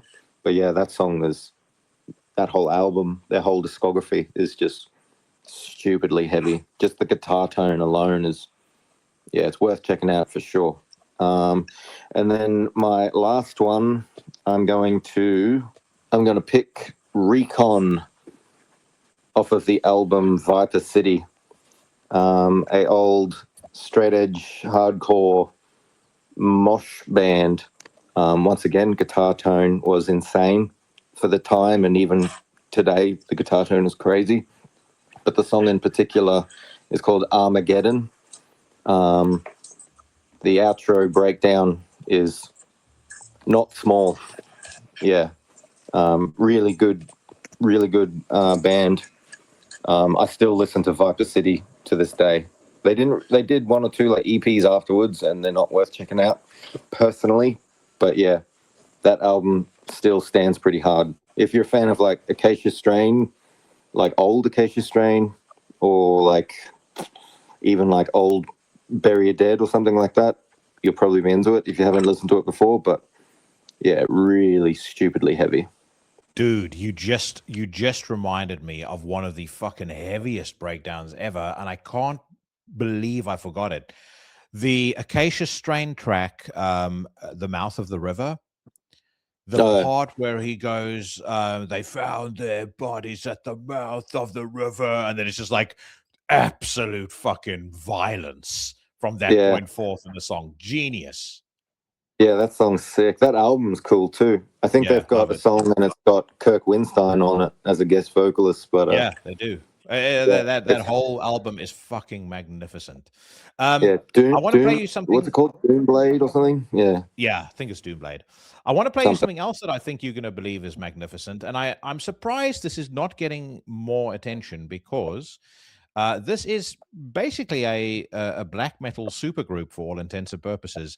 Hexbane, something that was mentioned by the Magus when he was on Into the Necrosphere a couple of weeks ago. They have put out their first single entitled Nefarious Spells. And again, to give you an idea of the Hexbane pedigree, we've got the Magus on vocals. We've got George Emmanuel from Lucifer's Child, formerly of Rotten Christ, on guitars. We've got Taz from Friends of Hell, formerly of Electric Wizard. And then we've got Faust, the fucking mighty, legendary Faust, playing the drums. So if you haven't heard this yet, I'm curious to get your take on it. But for those of you that haven't heard it yet, you're about to get a little taste.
If you dig that, by the way, the new Hexbane EP is entitled From Hell, and it's going to be released on the 15th of September by the Circle Music. I think that is the fucking nuts. I've heard the whole thing. I can assure you this is the tip of the iceberg. What are your thoughts, brother Drugoth? Yeah, no, this sounds pretty cool, to be honest. I came into this with no expectations or anything, but yeah, my ears have been pricked. Yeah, I'm interested in this. I'll definitely be checking this song out later for sure, and looking forward to the EP. It very much has a, I mean, it all the material gives a nod to the pedigree of the men in the band. You can hear the Hellenic black metal influence, but you can also hear the Scandinavian black metal influence. But there's kind of a malevolence to the songs that I just think is fucking fantastic. So it's almost a shame they are putting out just an EP. I would have loved to have gotten a whole album, but of course the Magus has just put out an album of his own. So I'm sure he's had plenty on his plate. But yeah, I love it. I think it's absolutely superb. All right. So we had a couple of questions, as I mentioned. I'm going to start with one by I think one of the tens of women that listen to Into the Necrosphere, Anne Merigo. She has written, I remember Alan Averill used to rant over a decade ago about how metal lost its teeth and was, at the time, turning into a mere commodity for middle-class kids into mobile apps and gaming, or words to that effect. Curious what you guys think of this idea now, and how metal can not only reclaim its bite in the current era of TikTok and other rubbish, but be preserved for the next generation to understand and connect with rather than shit on. There's a couple of components, I think, to what she's talking to here. One, I think, is around whether or not metal remains something that is dangerous, creative, and vital in 2026. And I think the other is around I think potentially gatekeeping, possibly the barrier to entry. But I think let's start with the first component of this, as I've interpreted that question. Do you think metal still has its bite? I think so. I think it's definitely more accessible nowadays, thanks to Spotify, social media, YouTube, and the likes. Which it's a double-edged sword. Like, it's good because it's easier to promote stuff now and be heard by, people on the other side of the world. But at the same time, I guess it comes down to the individual. Me personally, like, I don't want, I guess I'll use people from my workplace in the office. I don't want them listening to my music. Not because it could interfere with my work or anything, but I just don't want them to listen to my music unless they're like a fan of extreme music. But it's just, I don't want to sound like you said gatekeeping, but it's not for them. It's for a specific group of people, and they aren't it. Yeah, I don't know. It's an interesting question. I think there's bands like Watain, Revenge. I'm trying to think of someone else. But, those two bands, like, they're both very different from each other, but their live show is insanity. Like, Watain especially, like, shit's on fire. They're covered in animal blood.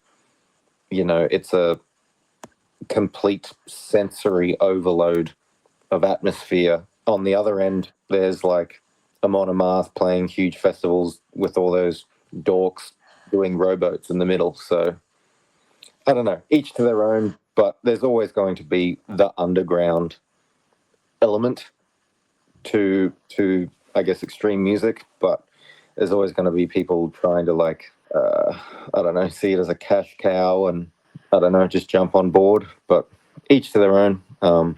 I personally won't be settling up in the old rowboat.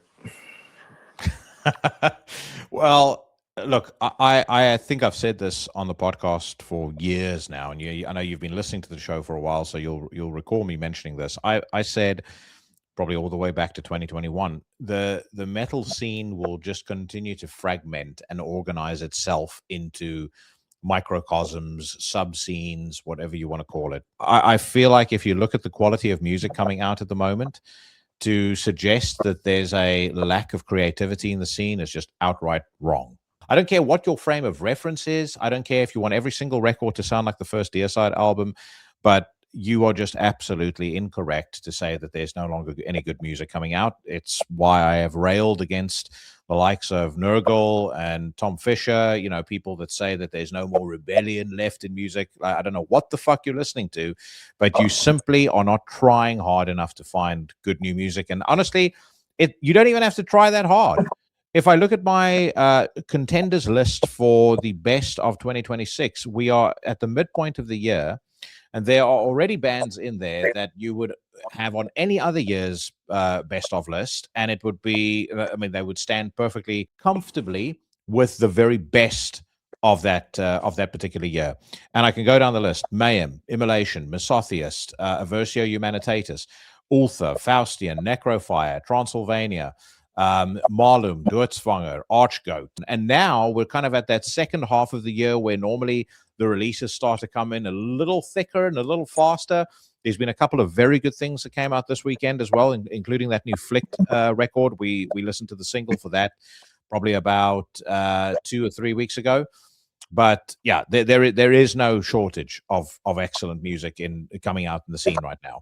There is, by contrast, also a deluge of fucking bullshit coming out, but that is just because the barrier to entry for recording is a lot lower now. You know, anybody that's got a reasonable, reasonably spec'd PC and a microphone and a guitar, I mean, they can record something that if they have the know-how, which especially now with AI isn't hard to figure out.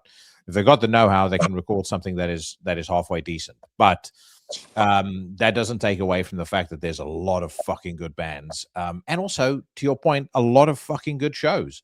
There's I don't think you're in Europe right now. There's a single weekend that's going by, certainly in the summer, where there is not a festival, and that festival doesn't have, you know, a laundry list of great bands, where at least half the lineup you'd be very, very keen to see. But in terms of accessibility, it is much more accessible now. The mystery is definitely a lot less. 20 years ago, there wasn't really podcasts like the one that you're listening to right now, and so you didn't have the level of access to people that you had before. That is both a good and bad thing. But I personally, as a fan, I think it's actually a lot more interesting to be able to hear natural, long-form conversations with the people, you know, the guys and girls that make up the bands that I enjoy, than to kind of see them as some sort of faceless vessel off in the distance. So I don't think metal needs to regain its teeth. I think there's a contingent of people that are into the scene that are very vocal now, and we may be touching on them when we come to the Swirly of the week later on. But there's a contingent of people that are basically moral Puritans, and in my opinion are, you know, against everything that I think the scene should stand for. But, you know, I also, I'm in a position where I'm fortunate enough to be able to laugh at them. You know, they provide me with comedy relief. They don't impact my ability to A, enjoy the music, or B, access the music.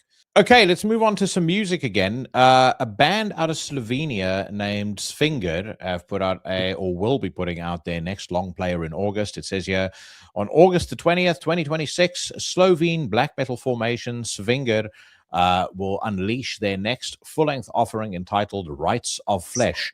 Check out the first single entitled Rite 3, Mass Incineration for the Divine Resurrection. Let's give it a spin.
It's ironic that we're talking about music that sounds dangerous and, malevolent in 2026. I thought that was fucking superb.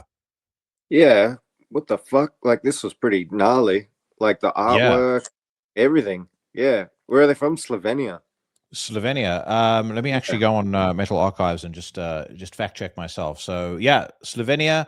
They've so far put out 4 albums, and quite honestly, I've never come across them before. The first one was entitled "The Enthronement of Diabolical Souls." That came out in 2014. Then they put out "Embodied in Incense." That's 2016. 2023, "Doctrines by the Figures of Chronobog," and then "Rites of Flesh" is the upcoming record. And it will be put out on Void Wanderer Productions. I thought that was the fucking nuts. It was aggressive, mean, dark, rough and tough. It had kind of a rawness to it, but it also had, the production still felt quite big. It had a real slam, real impact. The riffs sound fucking nasty and sick. I was not expecting that. Yeah, I'm definitely going to check this out for sure.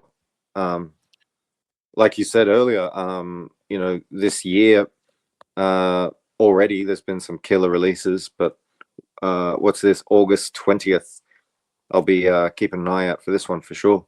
There is most definitely a lot of good stuff coming out in the second half of 2026. No question about that. I mean, you mentioned Permafog earlier.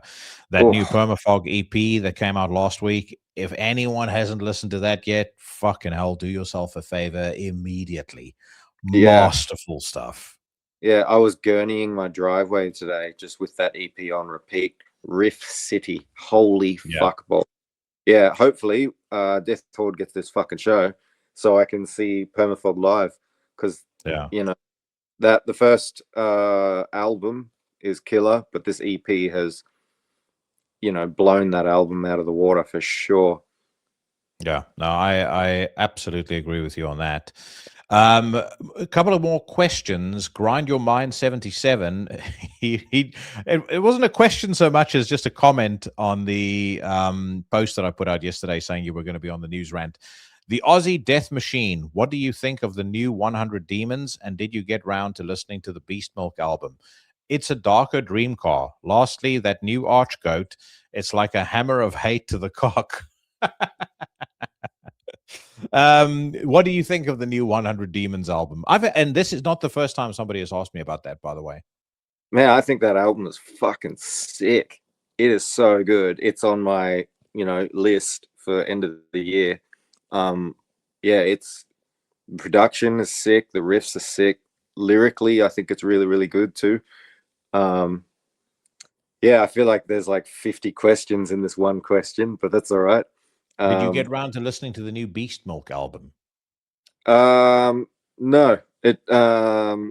Maybe I told Grind Your Mind that I would, and I haven't gotten around to doing it. I apologize.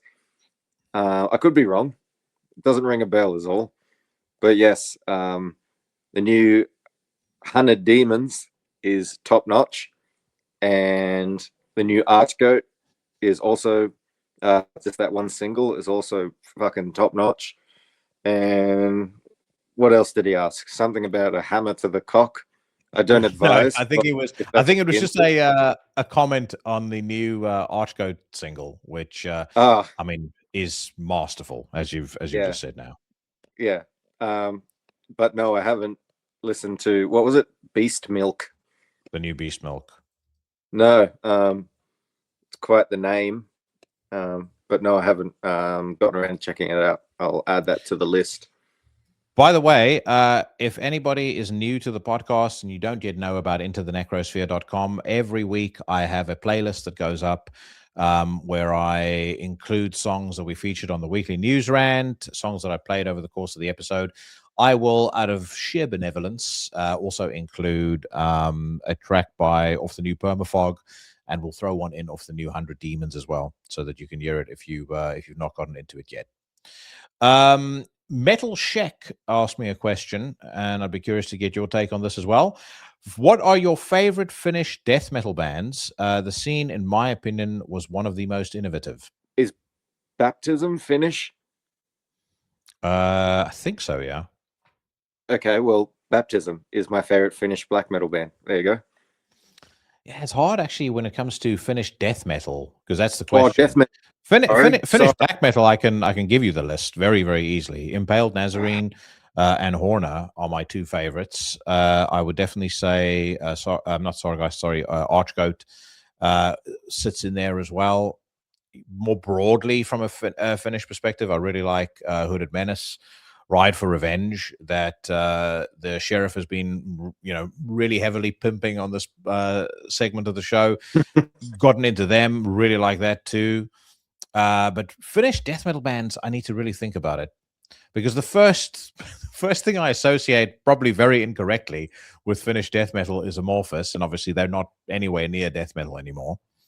But yeah, I'll need to mull that one over. Well, to be revisited. I'll put some proper thought into that, and then I will revisit that on a future news rant. But let us check out one more song before we make our way over to the Porcelain Bowl of Reckoning.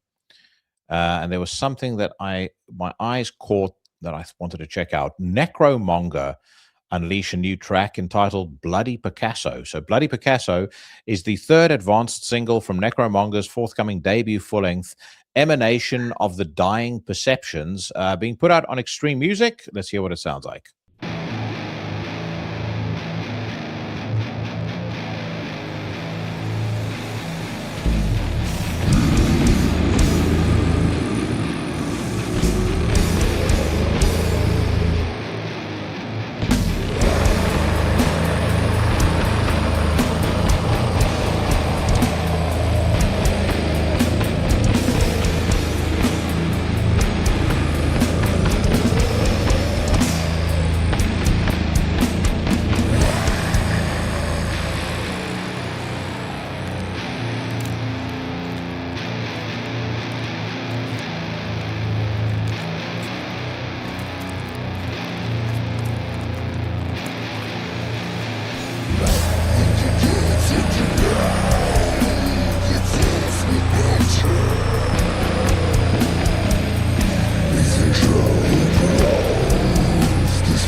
Now, one of the things that the article neglects to tell us is that Necromonger are from Bulgaria. They've been around since 2021. They have put out a couple of singles, but as the article suggests, this is their debut record. They feature members of the bands formerly of Cocklush and Fecal Body Incorporated. So, what do you think? Immediately, I thought our good friend Razor Eater Dave Barati would love this shit. Like, I just immediately thought this would be right up his alley. For what it is, it's pretty good. You know, there was some groove parts in there that were pretty cool. Lyrically, where are they from? Bulgaria. Yeah, I guess English, you know, isn't their forte. So, like, lyrically, you know, it didn't really make too much sense. But then again, No. But, you know, who cares? No one, you know. I'm about to say, sometimes that can actually be really endearing, in my opinion. Yeah, but, you know, I don't want him to, you know, have too much, deep and meaningful context in the lyrics in a song called Bloody Picasso. But yeah, for what it is, it's not shit. But am I going to listen to it? Probably not. Which is fair. I also thought endearing, better than the standard release that you get off of Extreme Music. Like, generally speaking, when Extreme Music put out something, I usually expect something that is aggressively mid, but that wasn't bad. It's entertaining, if nothing else. Yeah, like if it was on, like you said it before, if it was on in the background at a party or at a barbecue, it's not barbecuing music, but if it was on unless you're barbecuing human flesh. Yeah, well, that's true. Yeah, but like I can see someone by themselves barbecuing the neighbor listening to the song. I'm not sure it's something for social gatherings. Yeah, no, probably not. But it's not shit, but it's not great. It's I'm indifferent to it. All right, well, brother, you're not going to believe this, but there's actually a whole lineup of riffraff due for a dunk-in the Porcelain Bowl of Reckoning this week. So let's cue the music. It's Swirly time. No.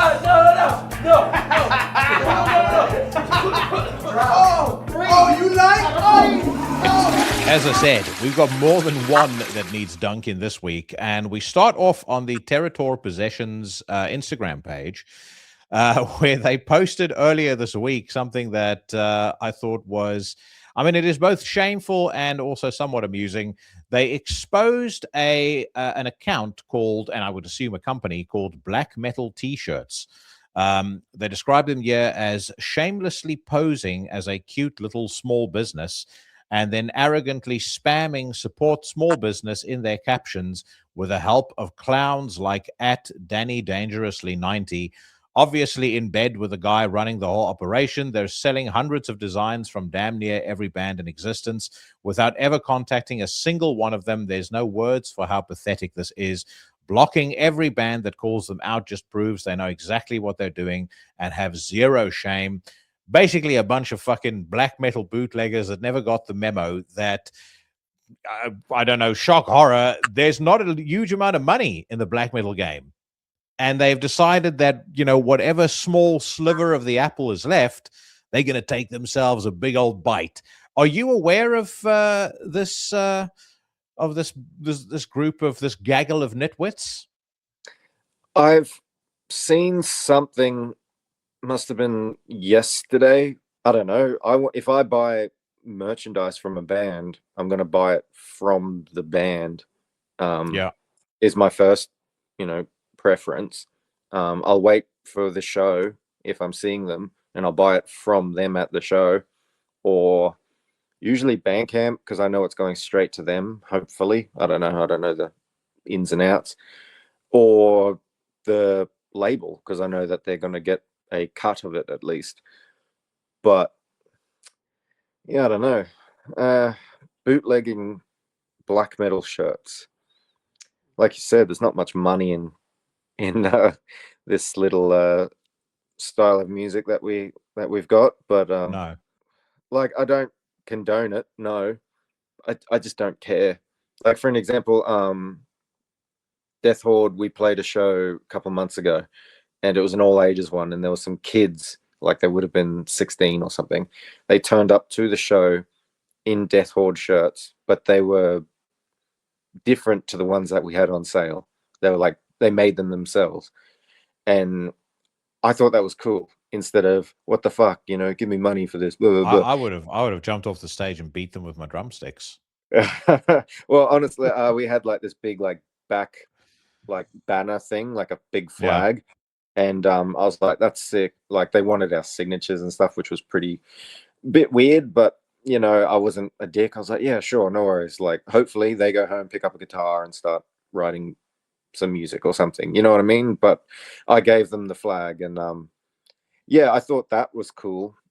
But because I guess they were doing it because they were just fans of the band and the music, which I can understand. But if you're doing it to try to sell and make a profit, then yeah, no, it's fucking shit. So I was just about Yeah. to say that is quite different from you using your slatternly girlfriend or wife or whatever she is to pose scantily clad in a bootleg Archgoat t-shirt so you can make a few pennies. I mean that is lame, unfortunately. And from one slattern to another, the RABM Reddit subreddit continues to provide mass amounts of comedy relief, comedy gold. The heading of this post reads, "Visited my boyfriend's house for the first time, found lots of NSBM on their shelf." Let me read this to you very quickly so you can get the gist of it. "I'm sorry if this post isn't allowed, but I don't know where else to post it. Me and my boyfriend have been going steady for a few months, and I got to visit his house for the first time. He had a big shelf full of music CDs, and while I was looking at it, my heart sank because I saw a bunch of NSBM artists on there. I'm talking the real fucking deal. Graveland, Gotina Cry, Goat Moon, SWM, GBK, Capricornus, and a bunch of others. But the funny part is, I saw just as many left-leaning artists like Panopticon, Wolves in the Throne Room, Fauna, Alda, Akvan, and more. And of course, the majority of the albums he owned were politically neutral in this respect. I asked him about it, and he said he doesn't agree with the ideology of the NSBM artists and mostly likes the musical qualities of the albums and sometimes the historical pagan themes that are explored in these projects, not necessarily the nationalist aspects. He said the left-leaning projects mentioned above are actually his favorites, especially Panopticon. I know this person is progressive because he has done volunteer work for Democratic candidates in his state, has donated to Democratic candidates, and of course votes Democratic in elections. He's also very sensitive and respectful of other cultures and the struggle of racial minorities. I really like this person. He's super sweet, honorable, and always puts me first before himself. Very mature too. I really thought he was the one, but now I don't know how to feel about him. Can I get some advice?" I don't know if you've ever experienced this, but back in Christian Bloemfontein, where I grew up, when I was 14 years old, my girlfriend at the time, and we'd only been together for, as together as a 14-year-old couple could be, but we'd been together for a week, and we went swimming at a friend's house. And she saw in my bag an Iron Maiden CD, and the CD was a Real Dead one. She absolutely flipped out, called me all sorts of names, and then basically said, it's me or this music. And I said to her, that's pretty easy to decide. It's going to be this music, so fucking hit the road. See ya, bitch.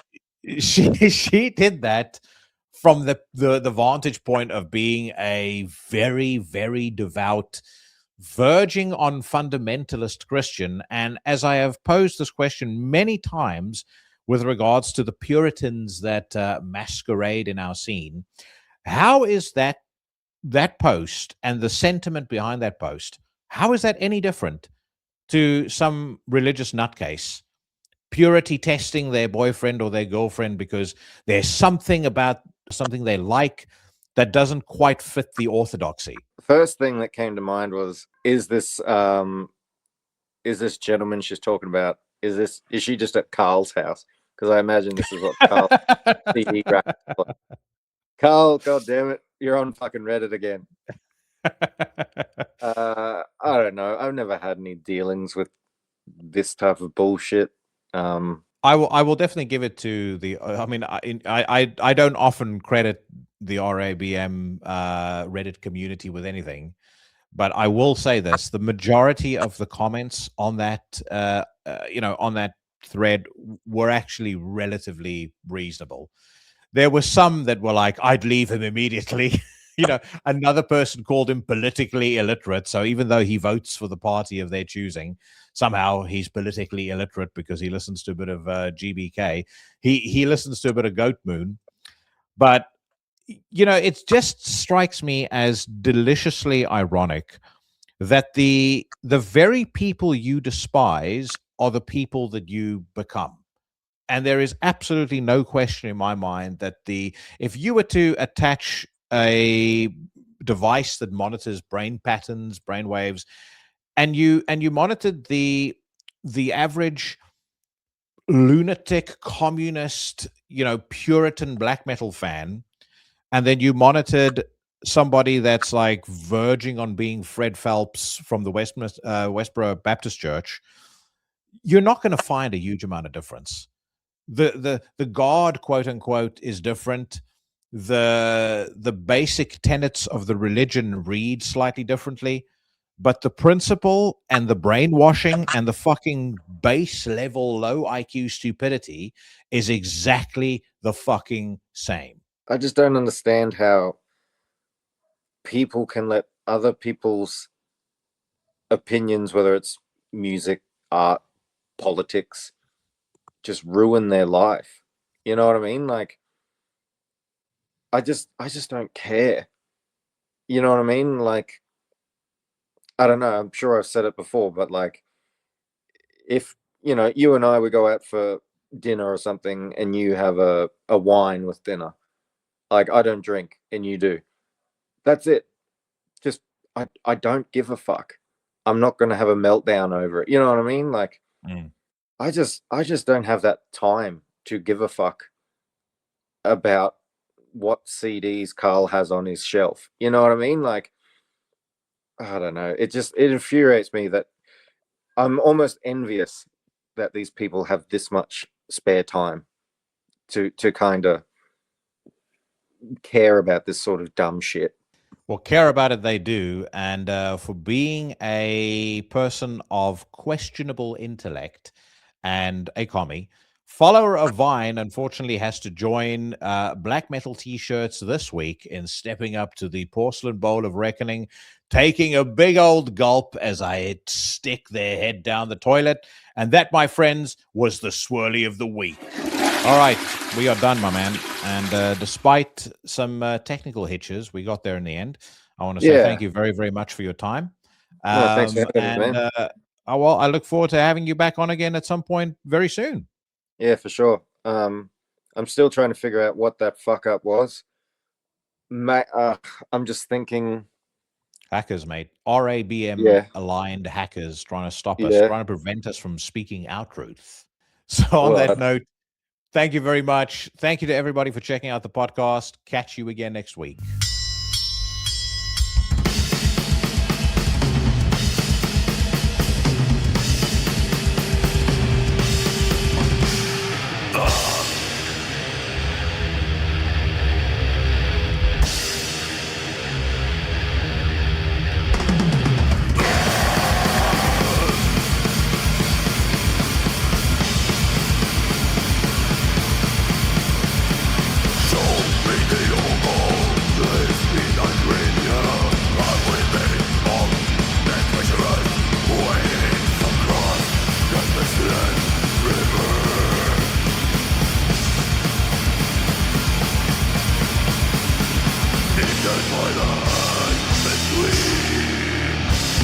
Yeah.